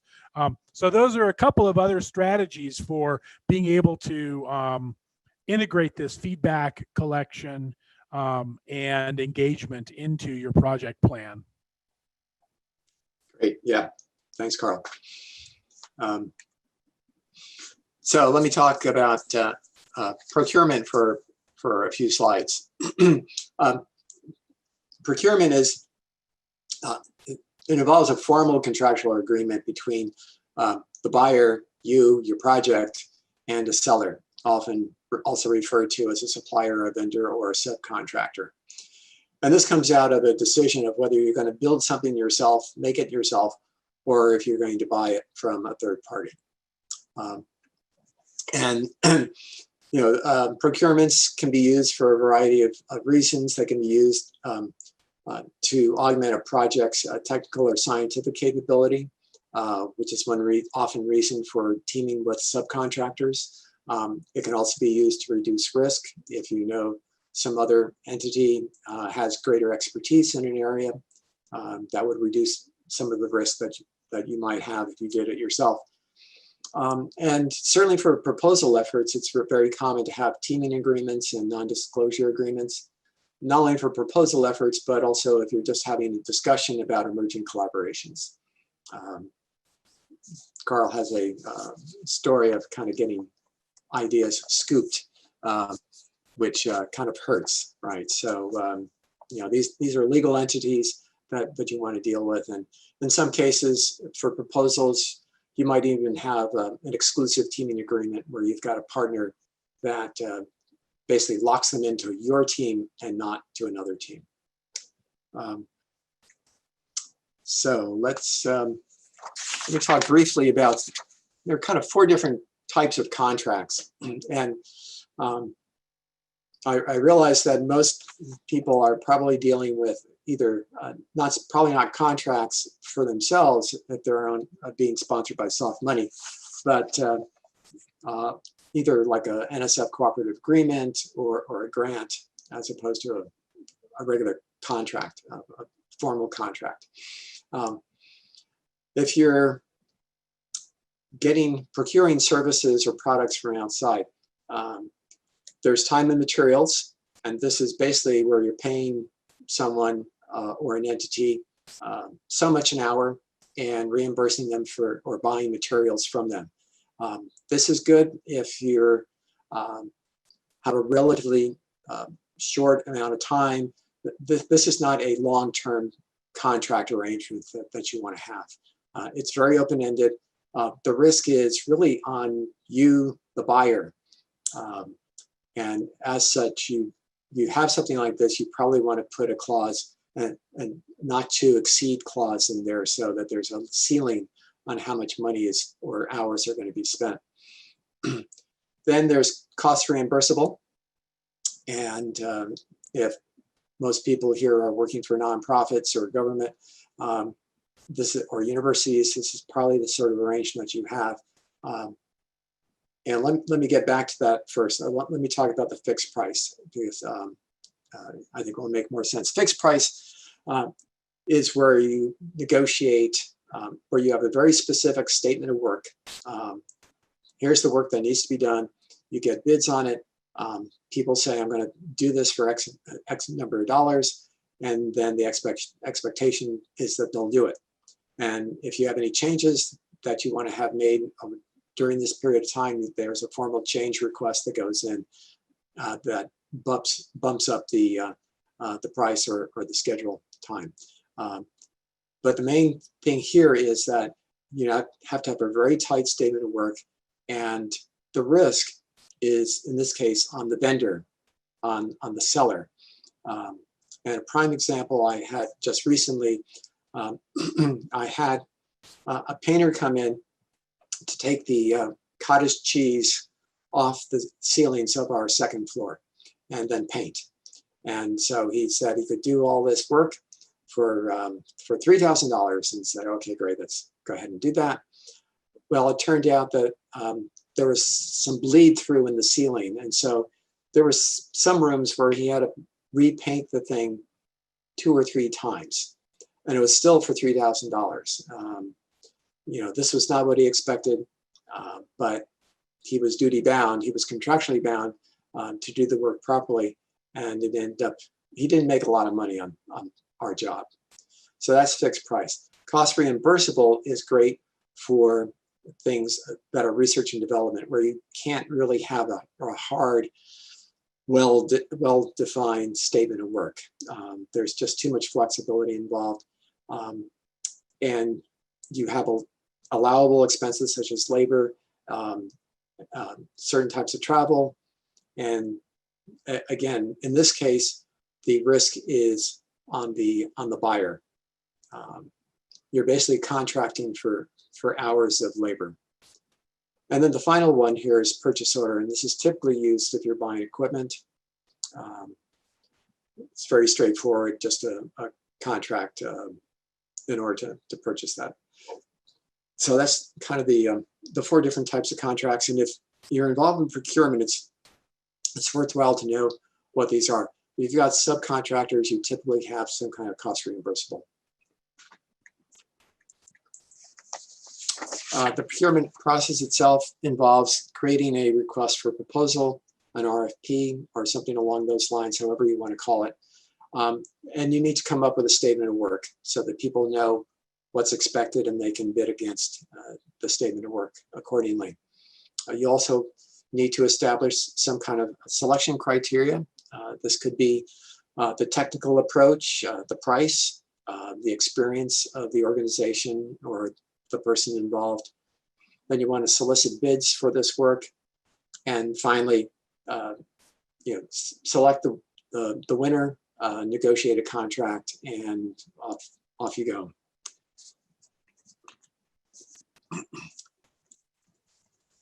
So once you have the procurement in place, you want to monitor to make sure that the work is being done to your specifications, that the right work is being done and it's being done on a timely manner. Especially if it's a subcontractor, it's worthwhile to really treat them as team members and not just this third-party entity. It really helps in terms of the overall performance. It keeps them informed of what's going on. You'll just end up with a much better relationship and better product if you treat them as core team members. The other thing you want to do is check that the invoices that you get from these entities are accurate and that they're timely. Because among other things, they need to be rolled up into whatever financial accounting reporting you're doing to your funding agency.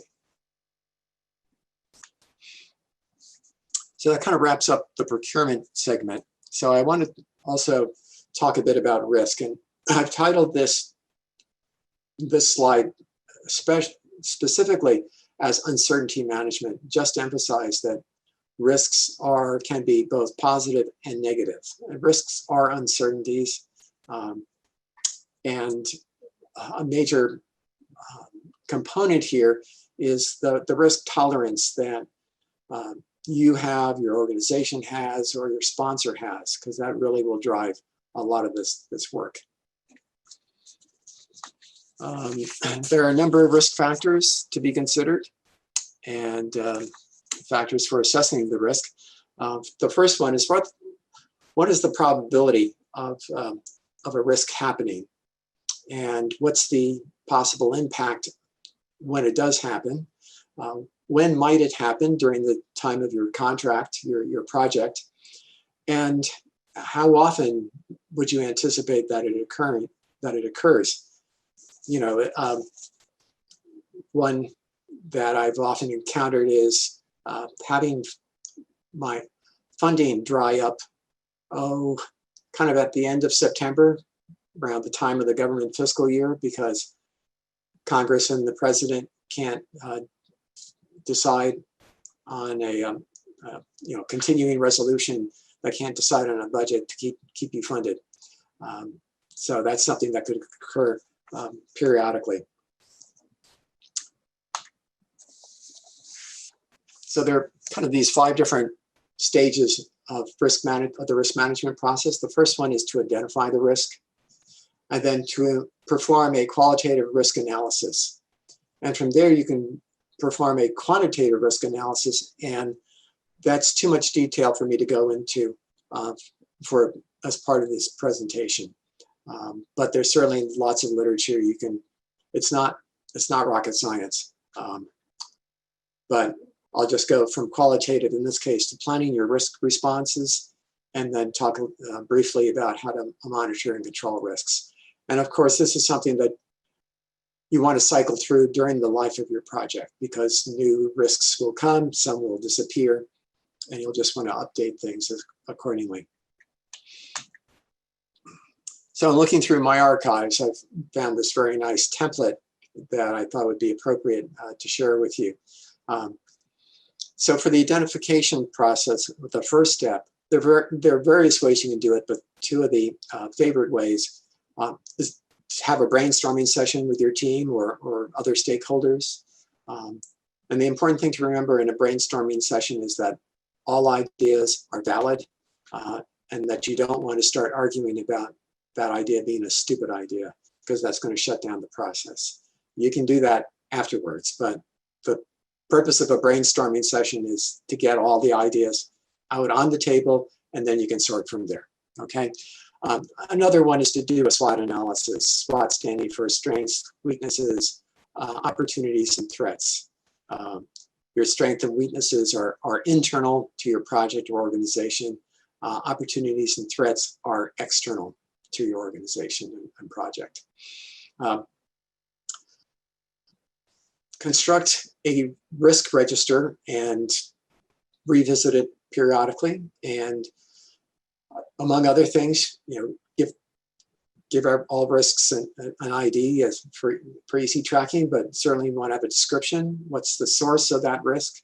What's its impact? What is its impact in terms of cost, schedule, scope, and quality?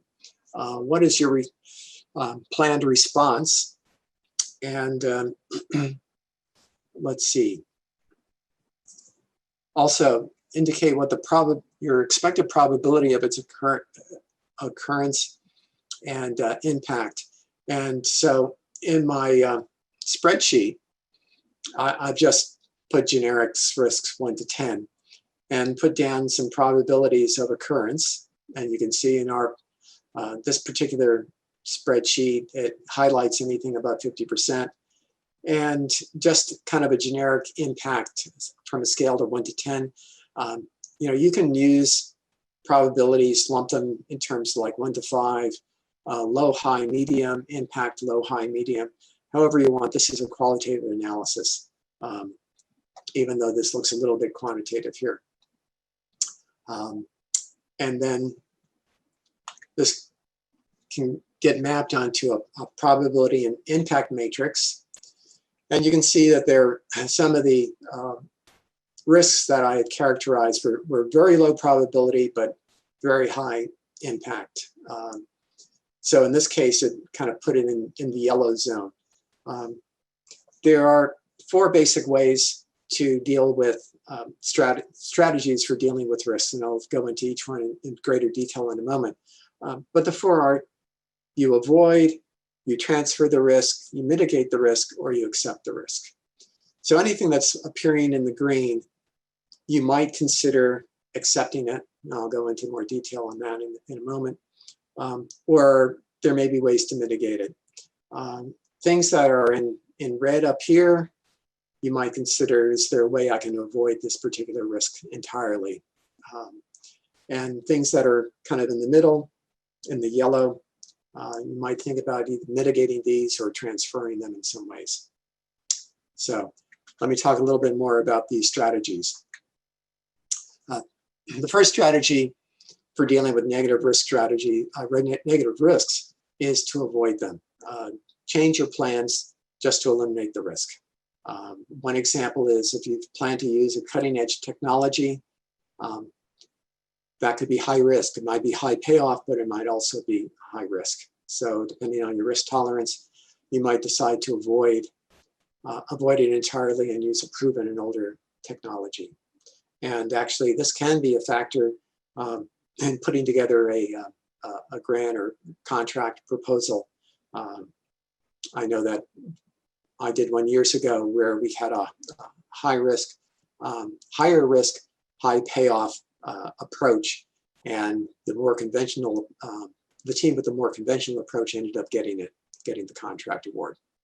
So that's something to keep in mind. What's the risk avoidance or risk tolerance of your funding agency? Another one is to transfer the risk, shift the risk to a third party. Insurance is one way to do that. Okay. In this case, you might have an uncertainty of the labor effort and the cost required for a particular project activity. So maybe you can find some third party that has a lot of expertise in this area, and they can do the work for you at a fixed price. So there's no more uncertainty as to how much it's going to cost you, because you now have a fixed price for it, a known price. The third approach is to mitigate, take early actions to decrease probability or to decrease the impact of this particular risk. For example, you might have a critical database on servers in California that could go offline if you had an earthquake. This certainly was the case when I was working at the Protein Data Bank, and we had our servers located at the San Diego Supercomputer Center. We didn't have an earthquake, fortunately, but we did have a mirror site at Rutgers. So that was a mitigation strategy.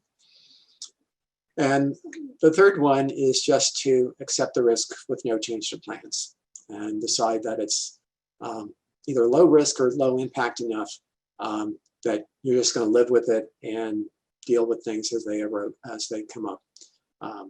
This certainly something that comes up if you're putting together a 5-year plan and you've got travel listed in there and you need to price out the travel and you have no idea what's going to happen with airfares or hotel rates, and you just accept them. And somehow you figure that you're going to absorb the cost somewhere in your contract or somewhere in your fees if you're commercial. So the final step here is to monitor and control your risks. Review your risk register periodically, make changes to it as needed. Some may become moot as time goes on.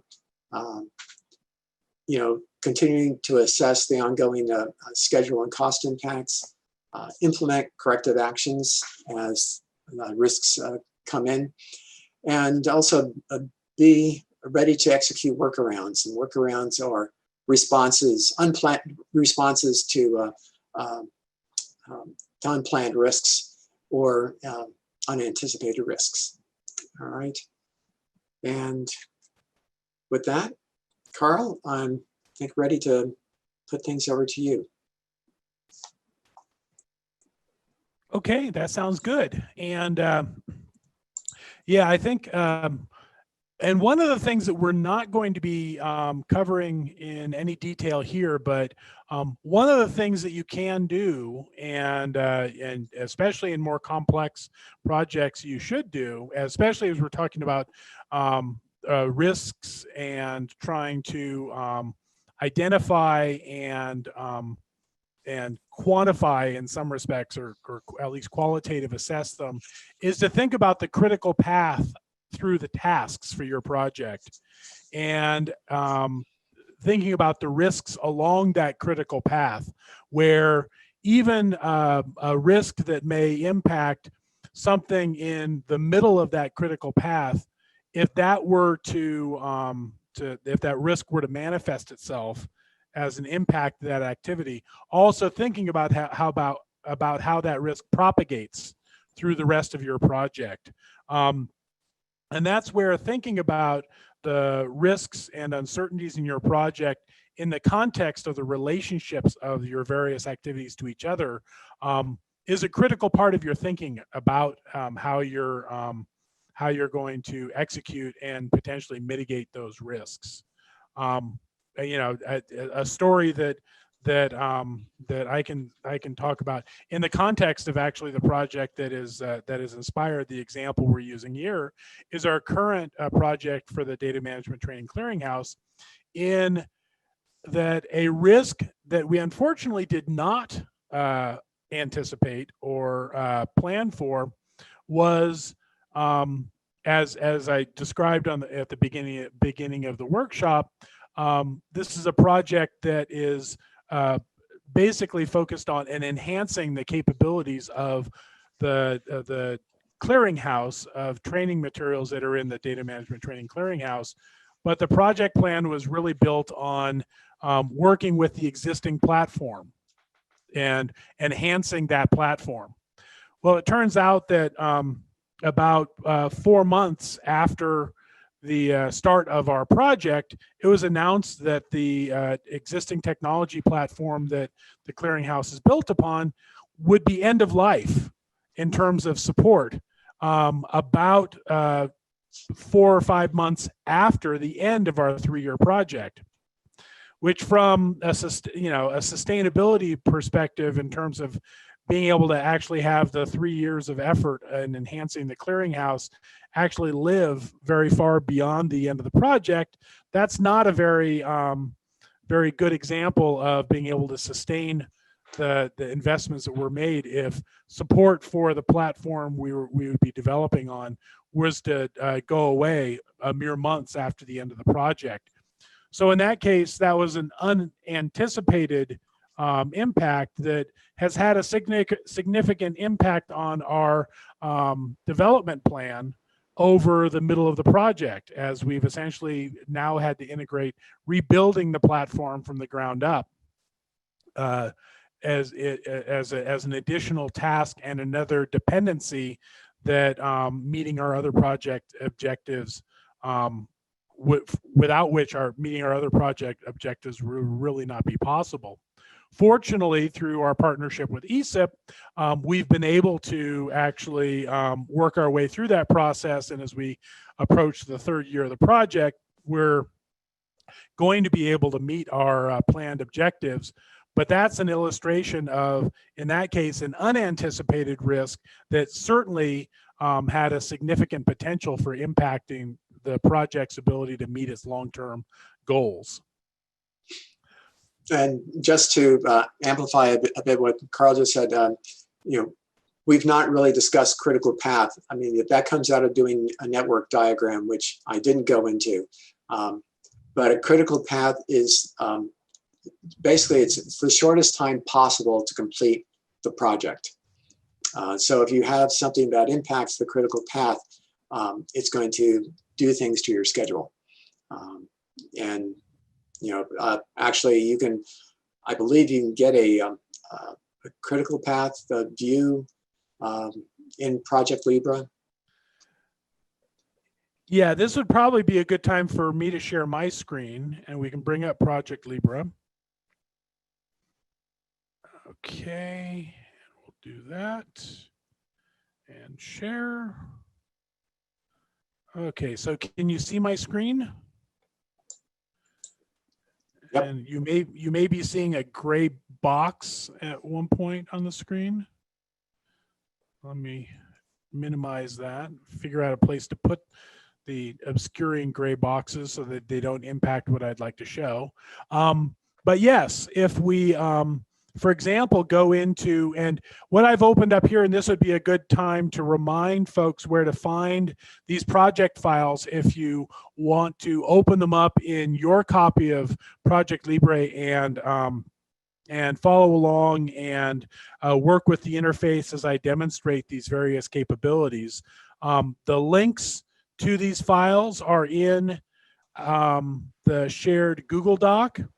So here's the microscopic version of the shared Google Doc that's in KikoChat. And we're going to be working with, let me bring up the larger version of it here.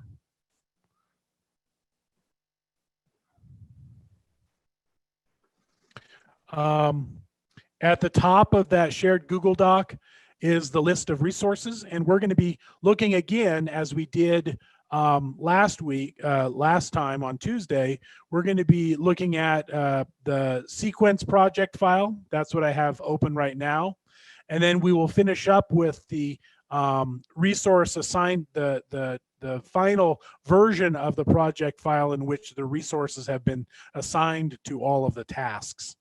So if you want to follow those links, and I'll copy the first link and put that into chat, because of course the chat window got closed when I started sharing. So this is the link to the, oops, let me send that to everybody. So this is the link to the complete sequence project file, and then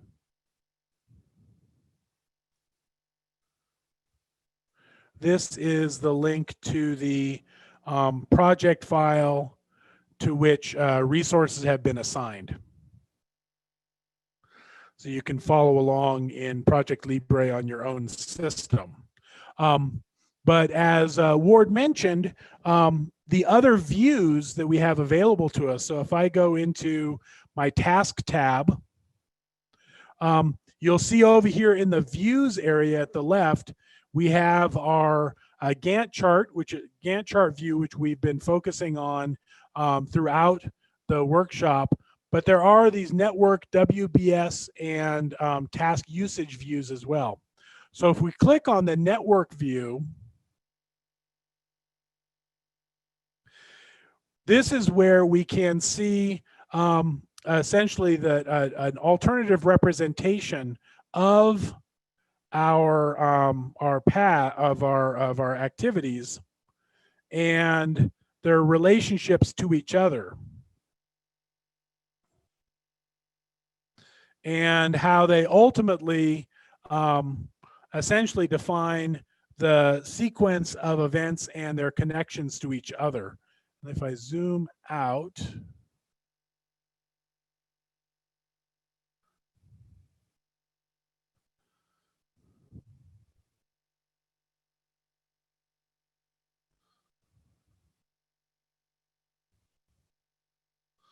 and that is the maximum extent to which it will let me zoom out. So I can't quite see the whole project. But there is a way to show the critical path, and I'm now forgetting how to do that.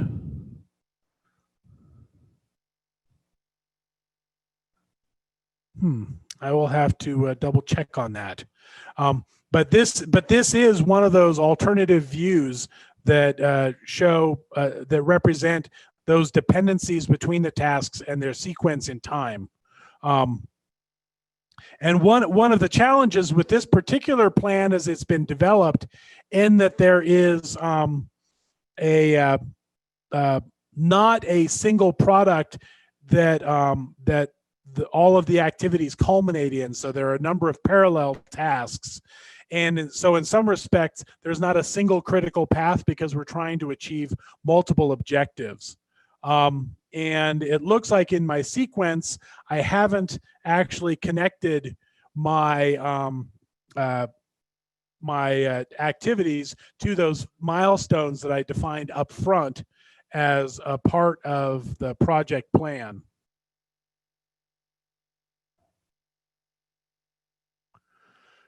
So what we're going to try to do today in the next, let's call it 25 minutes, is to continue our discussion of resource allocation. We got to start that on Tuesday, primarily with a look at how we can define resources and what the characteristics of resources are, and then how we can, we started the process of assigning resources to specific tasks. So I will zoom out so we can get a more comprehensive view of our project. And right now, this is a view that takes in the full 3-year span of our project.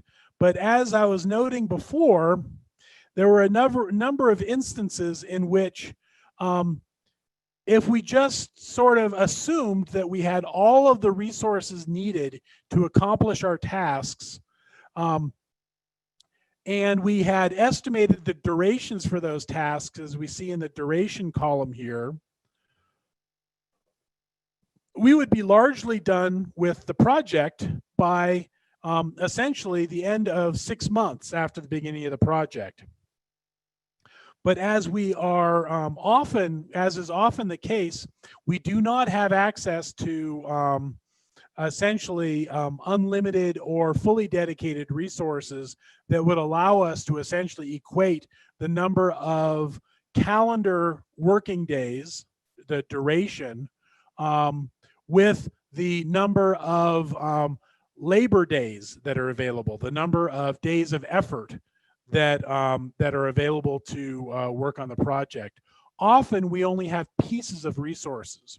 So we will frequently find ourselves needing to be able to represent in our project plan and in the assignment of resources our partial access to resources that may be split across projects. And this relates to my answer to the question that came up on Tuesday in terms of how to potentially do project management or to develop your plan across multiple projects. And the approach that I'm demonstrating here is the one that has certainly worked best for me in terms of trying to be realistic within a single project plan in terms of the amount of a specific resource that I have access to in support of the project. And that may be defined by your budget, where you may have a graduate student who you can hire for the project, but they may only work 10 or 20 hours a week. So you want to be able to reflect that availability if you're assigning them to tasks where you're estimating that that task may take 30 hours of effort, recognizing that they're not going to be spending 8 hours a day working on that particular task. They may only be spending 4 or 2 hours a day working on that task. So I'm going to focus again on assignments to tasks that take into account the limited availability of resources, so we can see what the impact of that availability is on the duration of these tasks in our calendar. So again, in this case, let's go to our planning activity for our metadata enhancement. So if I double click on this, this brings up our task information. I can go to the resources tab, and I can say I want to assign resources. But before I do that, I want to make sure that number one, our checkbox here in the advanced is based on effort driven, meaning that it's going to do its calculations based on our estimated effort, the number of work days or hours that it's going to take to finish the job. And then we can go back to our general tab and we can see in this case that we have estimated 144 hours of effort. Or we could also enter that as 36 days. And as it just hit return.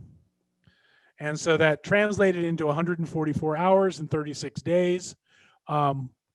Because it's assuming from the beginning that we have essentially 8 hours of available time to complete the job before we assign any resources.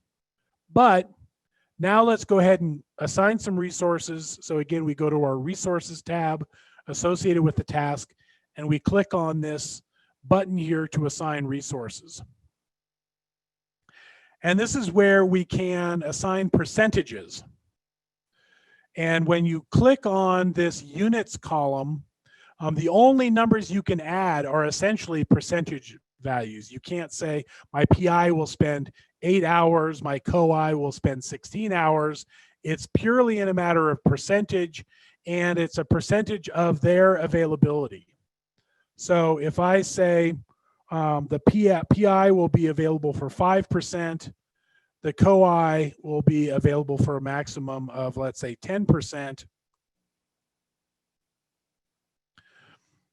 By hitting tab in each of those, I'm able to then actually sort of lock those values in, and then I can close the window, and we can see that it's done the calculation of basically making some estimate of the amount of work that's going to be assigned. And at this point, this is not an accurate calculation, as it has now recalculated. It's actually modified the work level. So if we change this back to 144 hours, or let's change it to 36 days. So I keep hitting enter when I don't want to, but it actually had the effect that I was hoping for. But let's see what we ended up with. We ended up with 60 hours. So let me see if I can change this again to 144 hours. And when I hit tab instead of return, it actually does the correct calculation.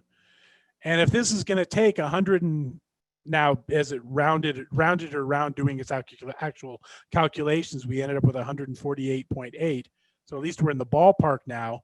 We can see the duration increased to 754 hours because of the limited availability of the PI and COI resources.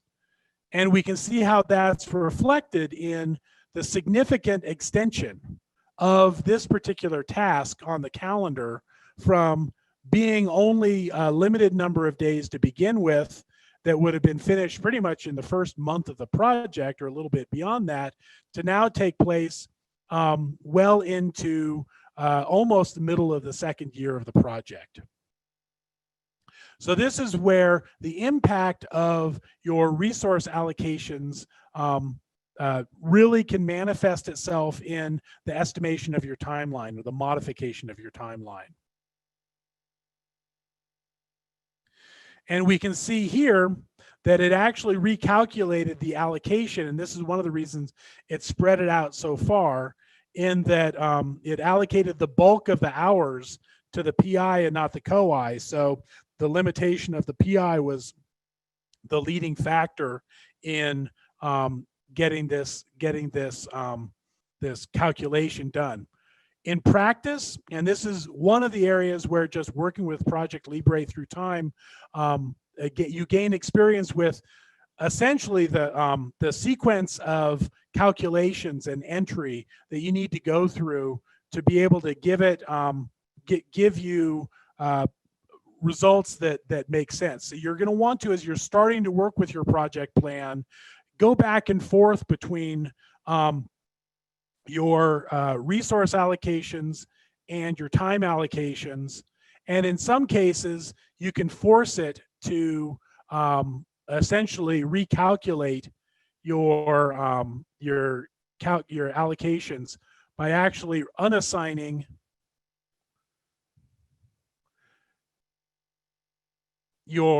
removing your assignments,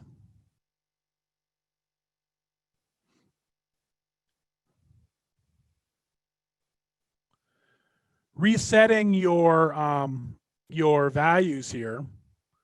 So in this case, it retained the 754 hours and recalculated the number of work hours. In this case, we will go back to let's call it 36 days of duration and hit tab. Hey, Carl. So yes. Can I ask a question? Sure.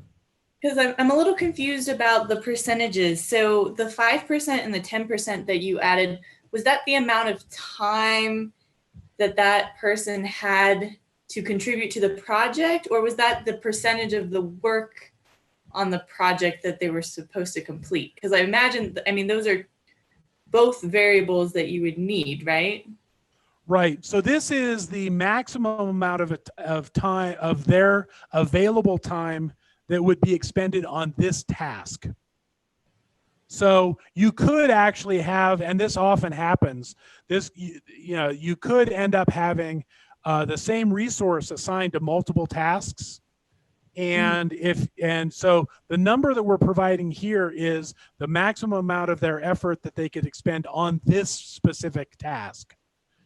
And so if they're working on multiple tasks concurrently, that adds up. And we'll see that in a moment in the reporting and the task utilization chart. Okay, but then how do you specify that, like, even though the PI only has 5% of available time on this, but they're supposed to be doing 50% of the work? Yeah, that's where the resource allocation here. So let me go back and assign. And this is where you might find yourself tweaking these numbers a little bit to manipulate the way the calculation is done for the assignment. So if you're wanting the PI to do twice as much work as the COI, for example, you could assign the PI 10%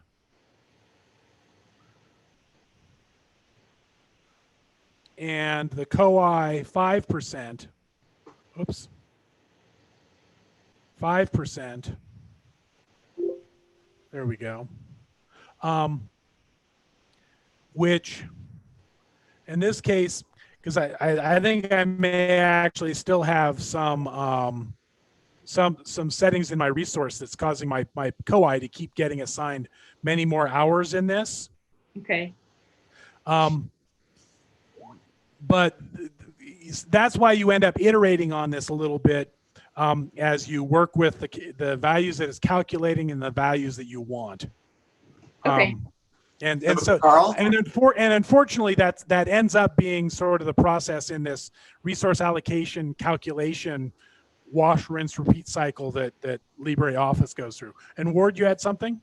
Yeah. So if it's, I think there might, if you uncouple the effort versus what is actually getting charged, okay. If you have a PI who's charging 5%, but actually is going to be working 50%, was that the question that I heard? Well, it was more, so they only have 5% of their time overall to dedicate to that task. But as far as accomplishing the task, they have 50% of like the work to do. Is that confusing? So Yeah, would they be spending? So like in order to accomplish the task, like that particular task, they have to do 50% of the work. But in reality, you know, they have a bunch of other projects. And so really only 5% of their time is going to be spent doing 50% of that work. So therefore it's going to take a really long time to get it done. Right, right. And in some of those cases, you may even find that you want to even create subtasks for the PI and the COI, so that you can directly allocate only that resource. I see.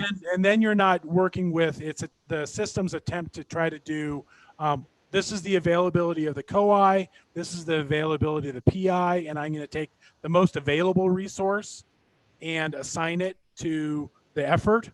Okay, because this is assuming if there's multiple resources assigned to a given task that they're doing equivalent work. Right, exactly. And so these are interchangeable resources. That's another way to think about it. Got it. Thank you. But in answer to your question, we could add a new task. And I should have gone here and add a new task. And let me now say PI work, and let me indent that.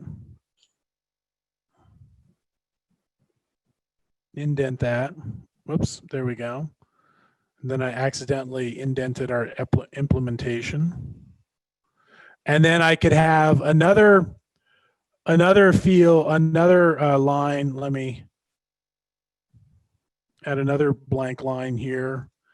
And here I'd have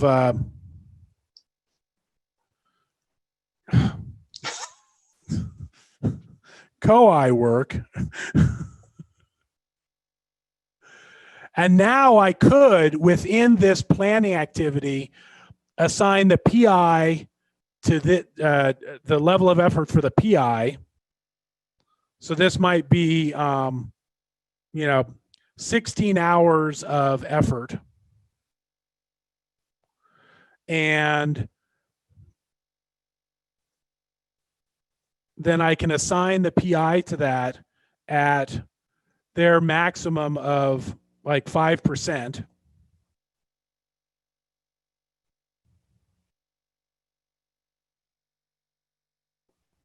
As it did not add it to my list here. I'm apparently trying to go too quickly for it to actually catch up with what I'm doing, because it would normally show my allocation here.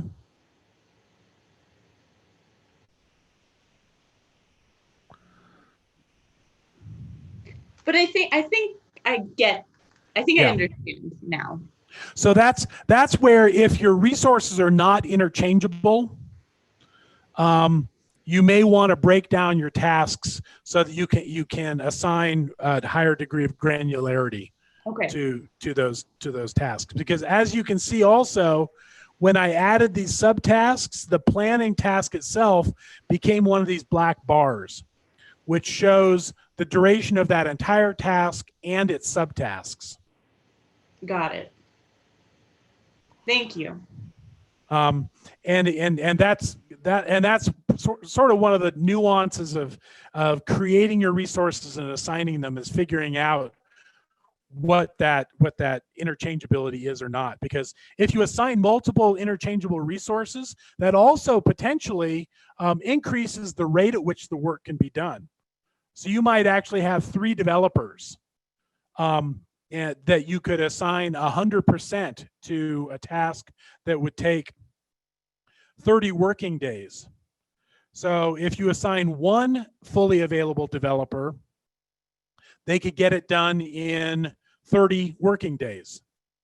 But if you assign 2 of them, they could get it done in 2/3 of that time. If you assign all 3 of them, they could get it done in 1/3 of that time, or 10 working days, if those resources are fully available. Okay, yeah, that makes a lot of sense. Thank you. The other thing I wanted to show in terms of resources, and so you could work through through resource assignments for all of these tasks, and they would have that similar magnification problem. Or if you assign multiple available resources to a task, it can potentially reduce the duration as well. And we'll see what this looks like in practice in a moment when I open up the resourced version of this and we look at some of the reports. But before doing that, I wanted to show what the assignment of material resources looks like. So far we've talked about people, which in many respects is the more complicated activity. But there are times when you may want to assign costs to materials or other items that aren't going to necessarily accomplish the work.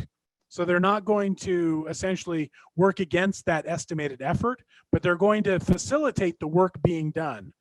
And an example of that are the resources that we would assign to, say, these workshops that we have down here under outreach. So we've got workshops scheduled for 2019, 2020, and 2021. And in those cases, we are going to want to assign material type resources instead of human resources. So if we go to our resource view and we open and we then select the resource view here, we can see we currently don't have any material type resources. So the first thing we're going to want to do is add a couple of material resources to our collection that we can draw from. So let's add an airfare resource. And this will be a material resource. And in this case, I'm going to go all the way over to this cost per use column and say $300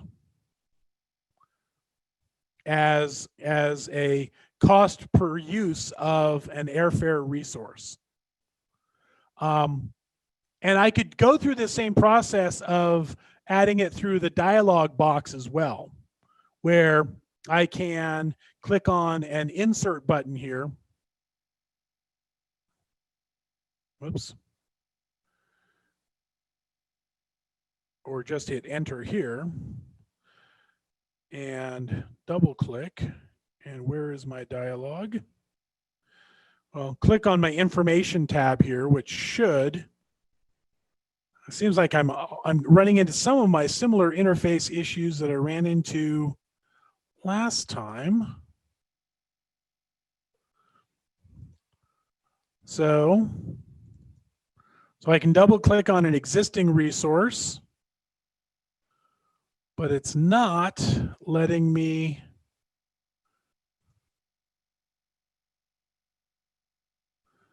add a new resource through the normal click in the margin to add the new resource. So I'm going to just add here, I'm going to add a space rental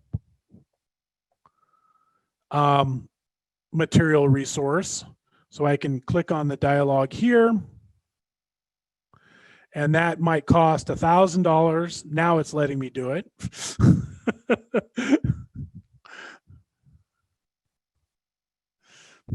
So in this case, again, I'm going to add a rate at cost per use of $1,000.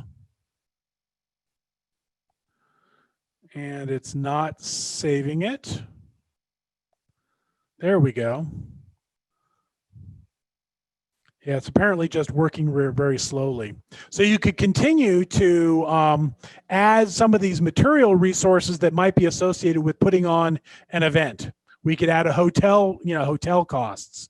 We could add catering, whatever level of detail you want to add to your materials list that you can draw on to flesh out your cost estimates in this case for use of those resources or execution of those tasks. So if we go back to our tasks, go back to our Gantt view, and go to one of these workshops and go and open up its information and resources. And in this case, we can assign some resources, and you can see that these the airfare and space rental have shown up now, but they're not showing up as percentages like the work resources do. So in this case, I can assign, say, 3 airfares and 1 space rental to this activity. And again, if my system was not acting wonky, we would see in my resource assignment here, we would actually see that reflected in our information about the resource or about the task. But we've now assigned those, and it will eventually show up in the interface. This is like some sort of kabuki shadow dance of what we should be seeing through this process. But that's how you can create material resources and then assign them to your activities. And in this case, it's just still not reflecting those assignments. But I want to finish with a quick view of what this assignment process looks like in a more complete project so that you can see how it plays out and what they look like without having to have the system go through all the calculations, which is apparently not wanting to do for me right now. So this is where, if you want to follow along, if you open up the second linked the file that I provided in the chat, and this is going to be the resources project, or I should say the resourced project, where I went through and assigned resources to all of the tasks, work resources and material resources. If I zoom out, we can see how that resourcing has resulted in a much longer duration for all of our activities and pretty much across the board, because these assignments are reflecting the limited availability of whether it's our developer or our PI or our graduate students. And it also reflects the constraints defined as a part of the calendar that I demonstrated on Tuesday in terms of vacation or leave days and holidays. So in this case, this is what you might think of as the sort of penultimate first version of our project plan, in which we've now assigned resources across all of our activities, and we have a more realistic view of the duration and cost of our activities. And this is where I wanted to highlight some of the additional columns that it's useful to display. So I'm actually widening the view on the left side of the Gantt chart showing some of the additional columns that you can add to the view to show some additional information about your tasks. In this case, I've added a column for indicating whether or not a given task is effort driven, meaning that it is dependent upon the amount of work that can be done to hire that or execute that task. You'll see that, for example, all of these administrative steps are not effort driven. Those are not effort driven in this plan because it's not as if like I or my co-I are having to spend many hours doing this. It's more a matter of working through the bureaucratic processes of our institution. So regardless of the perhaps a small amount of effort that I have to do as a PI, it's going to take 45 days for me to hire a graduate student. And so in that case, I want to decouple the amount of effort from the amount of time it's going to take to do that project. This cost column is another one that I added so that based upon the values associated with my resources, Project Libre can then do cost estimates for getting those tasks done.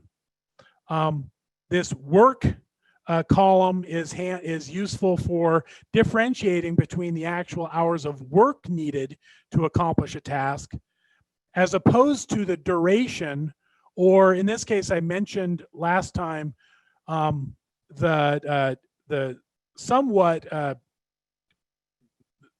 different calculations that Project Libre does, and in many cases, I was finding the elapsed duration column as a more consistent measure, at least of individual task durations during the calculation process. But you may want to look at elapsed duration versus duration as different ways to visualize the duration of your tasks.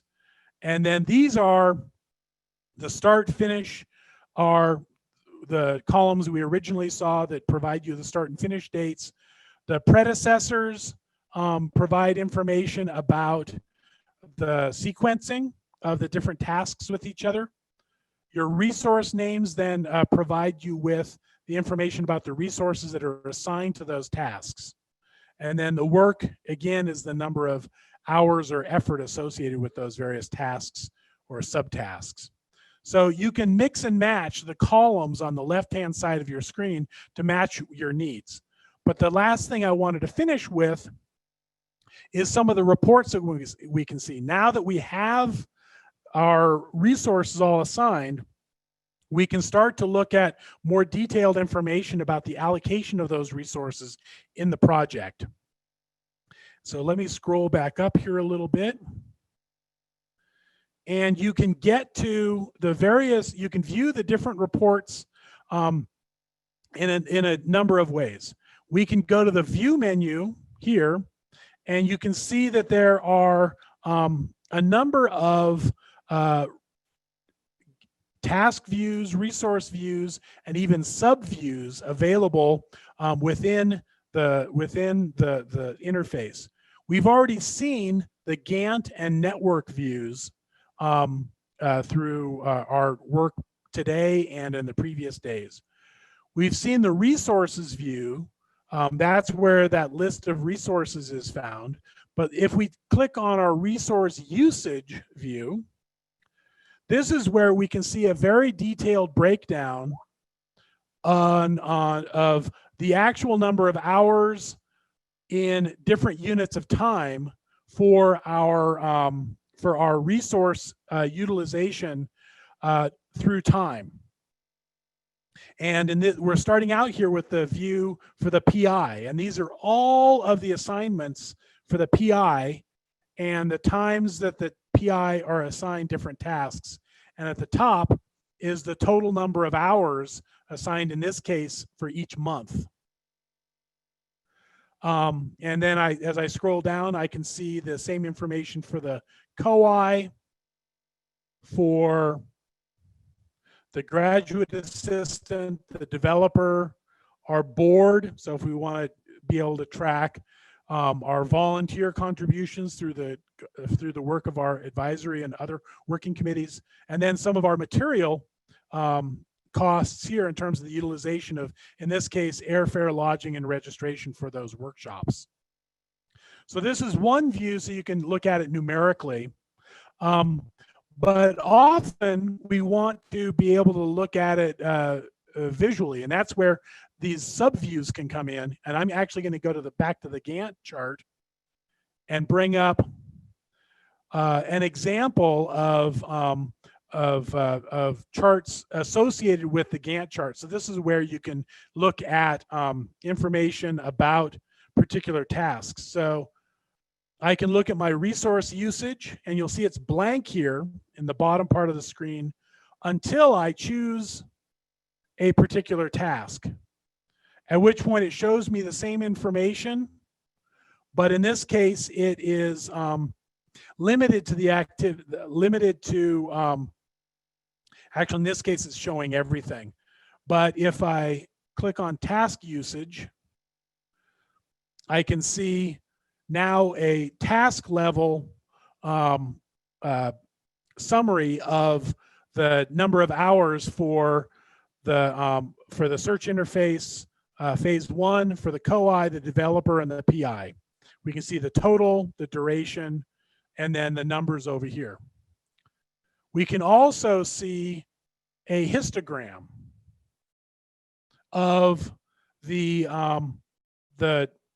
total allocation, the allocation for the selected task, and then the availability of the resource based on the calendar, and any definitions that we had in terms of their availability through time. So this black line at the top is the total availability of a particular resource. In this case, it's the PI. If I click on the COI over here, we can see a different shape of their availability through time. The developer has a different shape. In this case, the developer's calendar matches the PI's calendar, so it looks the same. But this is a reflection of the availability of those different resources through time. And we can see down here, the green bars represent the allocation for all of the tasks as a part of this project. And the blue, which is a little bit here, is showing the assignment to the specific task. So you can see the context of the overall utilization of a resource through time, but then also how this specific task is a part of that overall utilization. Carl, can you remind us how you got the resource availability, like where you enter that? Because that's like their total availability, right, for the whole project? Right. So if I go into the resource tab and I go into the resources here, if I open up, say, our developer, I can define their availability and their master calendar. So in this case, I just assigned the UNM calendar to this resource, and that is defining their availability. And this is used. Looked at their calendar, like their actual calendar. So in this case, this is a calendar that I defined that's essentially based on UNM's academic calendar, where we have pre-baked holidays throughout the year. Oh, gotcha. We have a winter break. We have things like that. So those are days that we take off the table in terms of work days. Got it. Okay. So for example, when we look at December in 2018, how the availability drops down, that's because of an extended winter break in that month. Got it. Okay. You could also customize that developer's calendar. If he's going to be taking 2 weeks off during the summer and more time in December, you can make a modification of the UNM calendar and make it specific for that developer. Okay. Exactly. So I can open up the calendar interface here and say, here's the calendar for developer 1 that's based on the UNM calendar. And I could say, okay, our developer is going to take a long 4th of July weekend. And so I can select these dates and say, and define those as non-working time. So depending on the amount of detail you want to build in, you can actually add individual availability based on existing calendars. So you can sort of iterate down to varying degrees of detail depending on your needs for the project plan. Do you guys have any tips, like in general, outside of the software for gathering that information from your project team? I mean, like if you have more than a couple people, that seems like it's a challenging thing to collect from them. It is. And in some respects, I'm typically working with small enough teams where we're able to, and to be honest, I typically just work on that shared institutional calendar, Okay. because the individual leave tends to just sort of even out through time. Right. Unless you have somebody who's going to be taking some extended leave. So say you have a participant in the project who's anticipating 2 months of maternity leave at some point during the middle of the project. That's something you probably would want to build into your plan so that you make sure that you have accounted for that leave and that you're able to mitigate that potential impact on your ability to move forward. Okay, but for the most part, like small, like vacations here and there probably don't really matter all that much especially for a longer project. For a longer project, yes. Yeah. Okay. And that's where it is a matter of, how you might envision the overall impact to the project. The other thing to keep in mind is Carl's going into, a lot of the bells and whistles that you've got in Project Libre or other types of software. And you don't necessarily need to use all of them. I mean, it's kind of up to you. For example, Carl's got kind of the budget information in there as well. If you're just interested in putting together a Gantt chart that shows the tasks and their durations, you certainly can do that. Don't have them effort driven. And you can even assign people to them. It's not as precise, but it can also take a lot of effort to keep these things up to date. So it's right, kind of up to you to decide what level of detail you want in using these various software tools. Yep. And the one other thing I was going to highlight here in the resource view, and in this histogram subview, as I click on my resources, this is another way to view some of that same information about essentially the changing level of effort through time of these various PI, COI. Our graduate assistant during the duration of the project is essentially 100% assigned to the project over the course, which is very different from the PI who, has many, many different things going on. Same thing for the developer where they're only fractionally assigned over the course of the project. So you can use these subviews to slice and dice your assessment of the availability of your personnel or the activity of your personnel in different ways. The last thing I'll mention is we've been focusing on essentially what might be considered a baseline project plan, which in Project Libre you can save as a reference. And then you can create modifications of your plan that you can save as named variations of your plan to compare against that baseline or to each other. And that's a good way to essentially have your baseline plan and then another view of your plan that may reflect your actual progress that may be different. And so again, this is not something that we can go into here, but you are able to have these different, essentially, sets of attributes associated with your tasks that can reflect a baseline plan versus your actual versus some alternative scenario if you're doing some of your planning around risks. So that's another set of capabilities that are well beyond what we could even contemplate introducing here. So with that, I've managed to talk all the way through until our time has run out.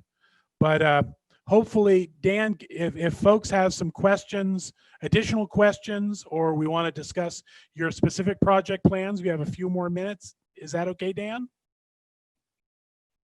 Yes, absolutely. I'm in no rush to get out of here, so just keep on talking. Okay. Okay.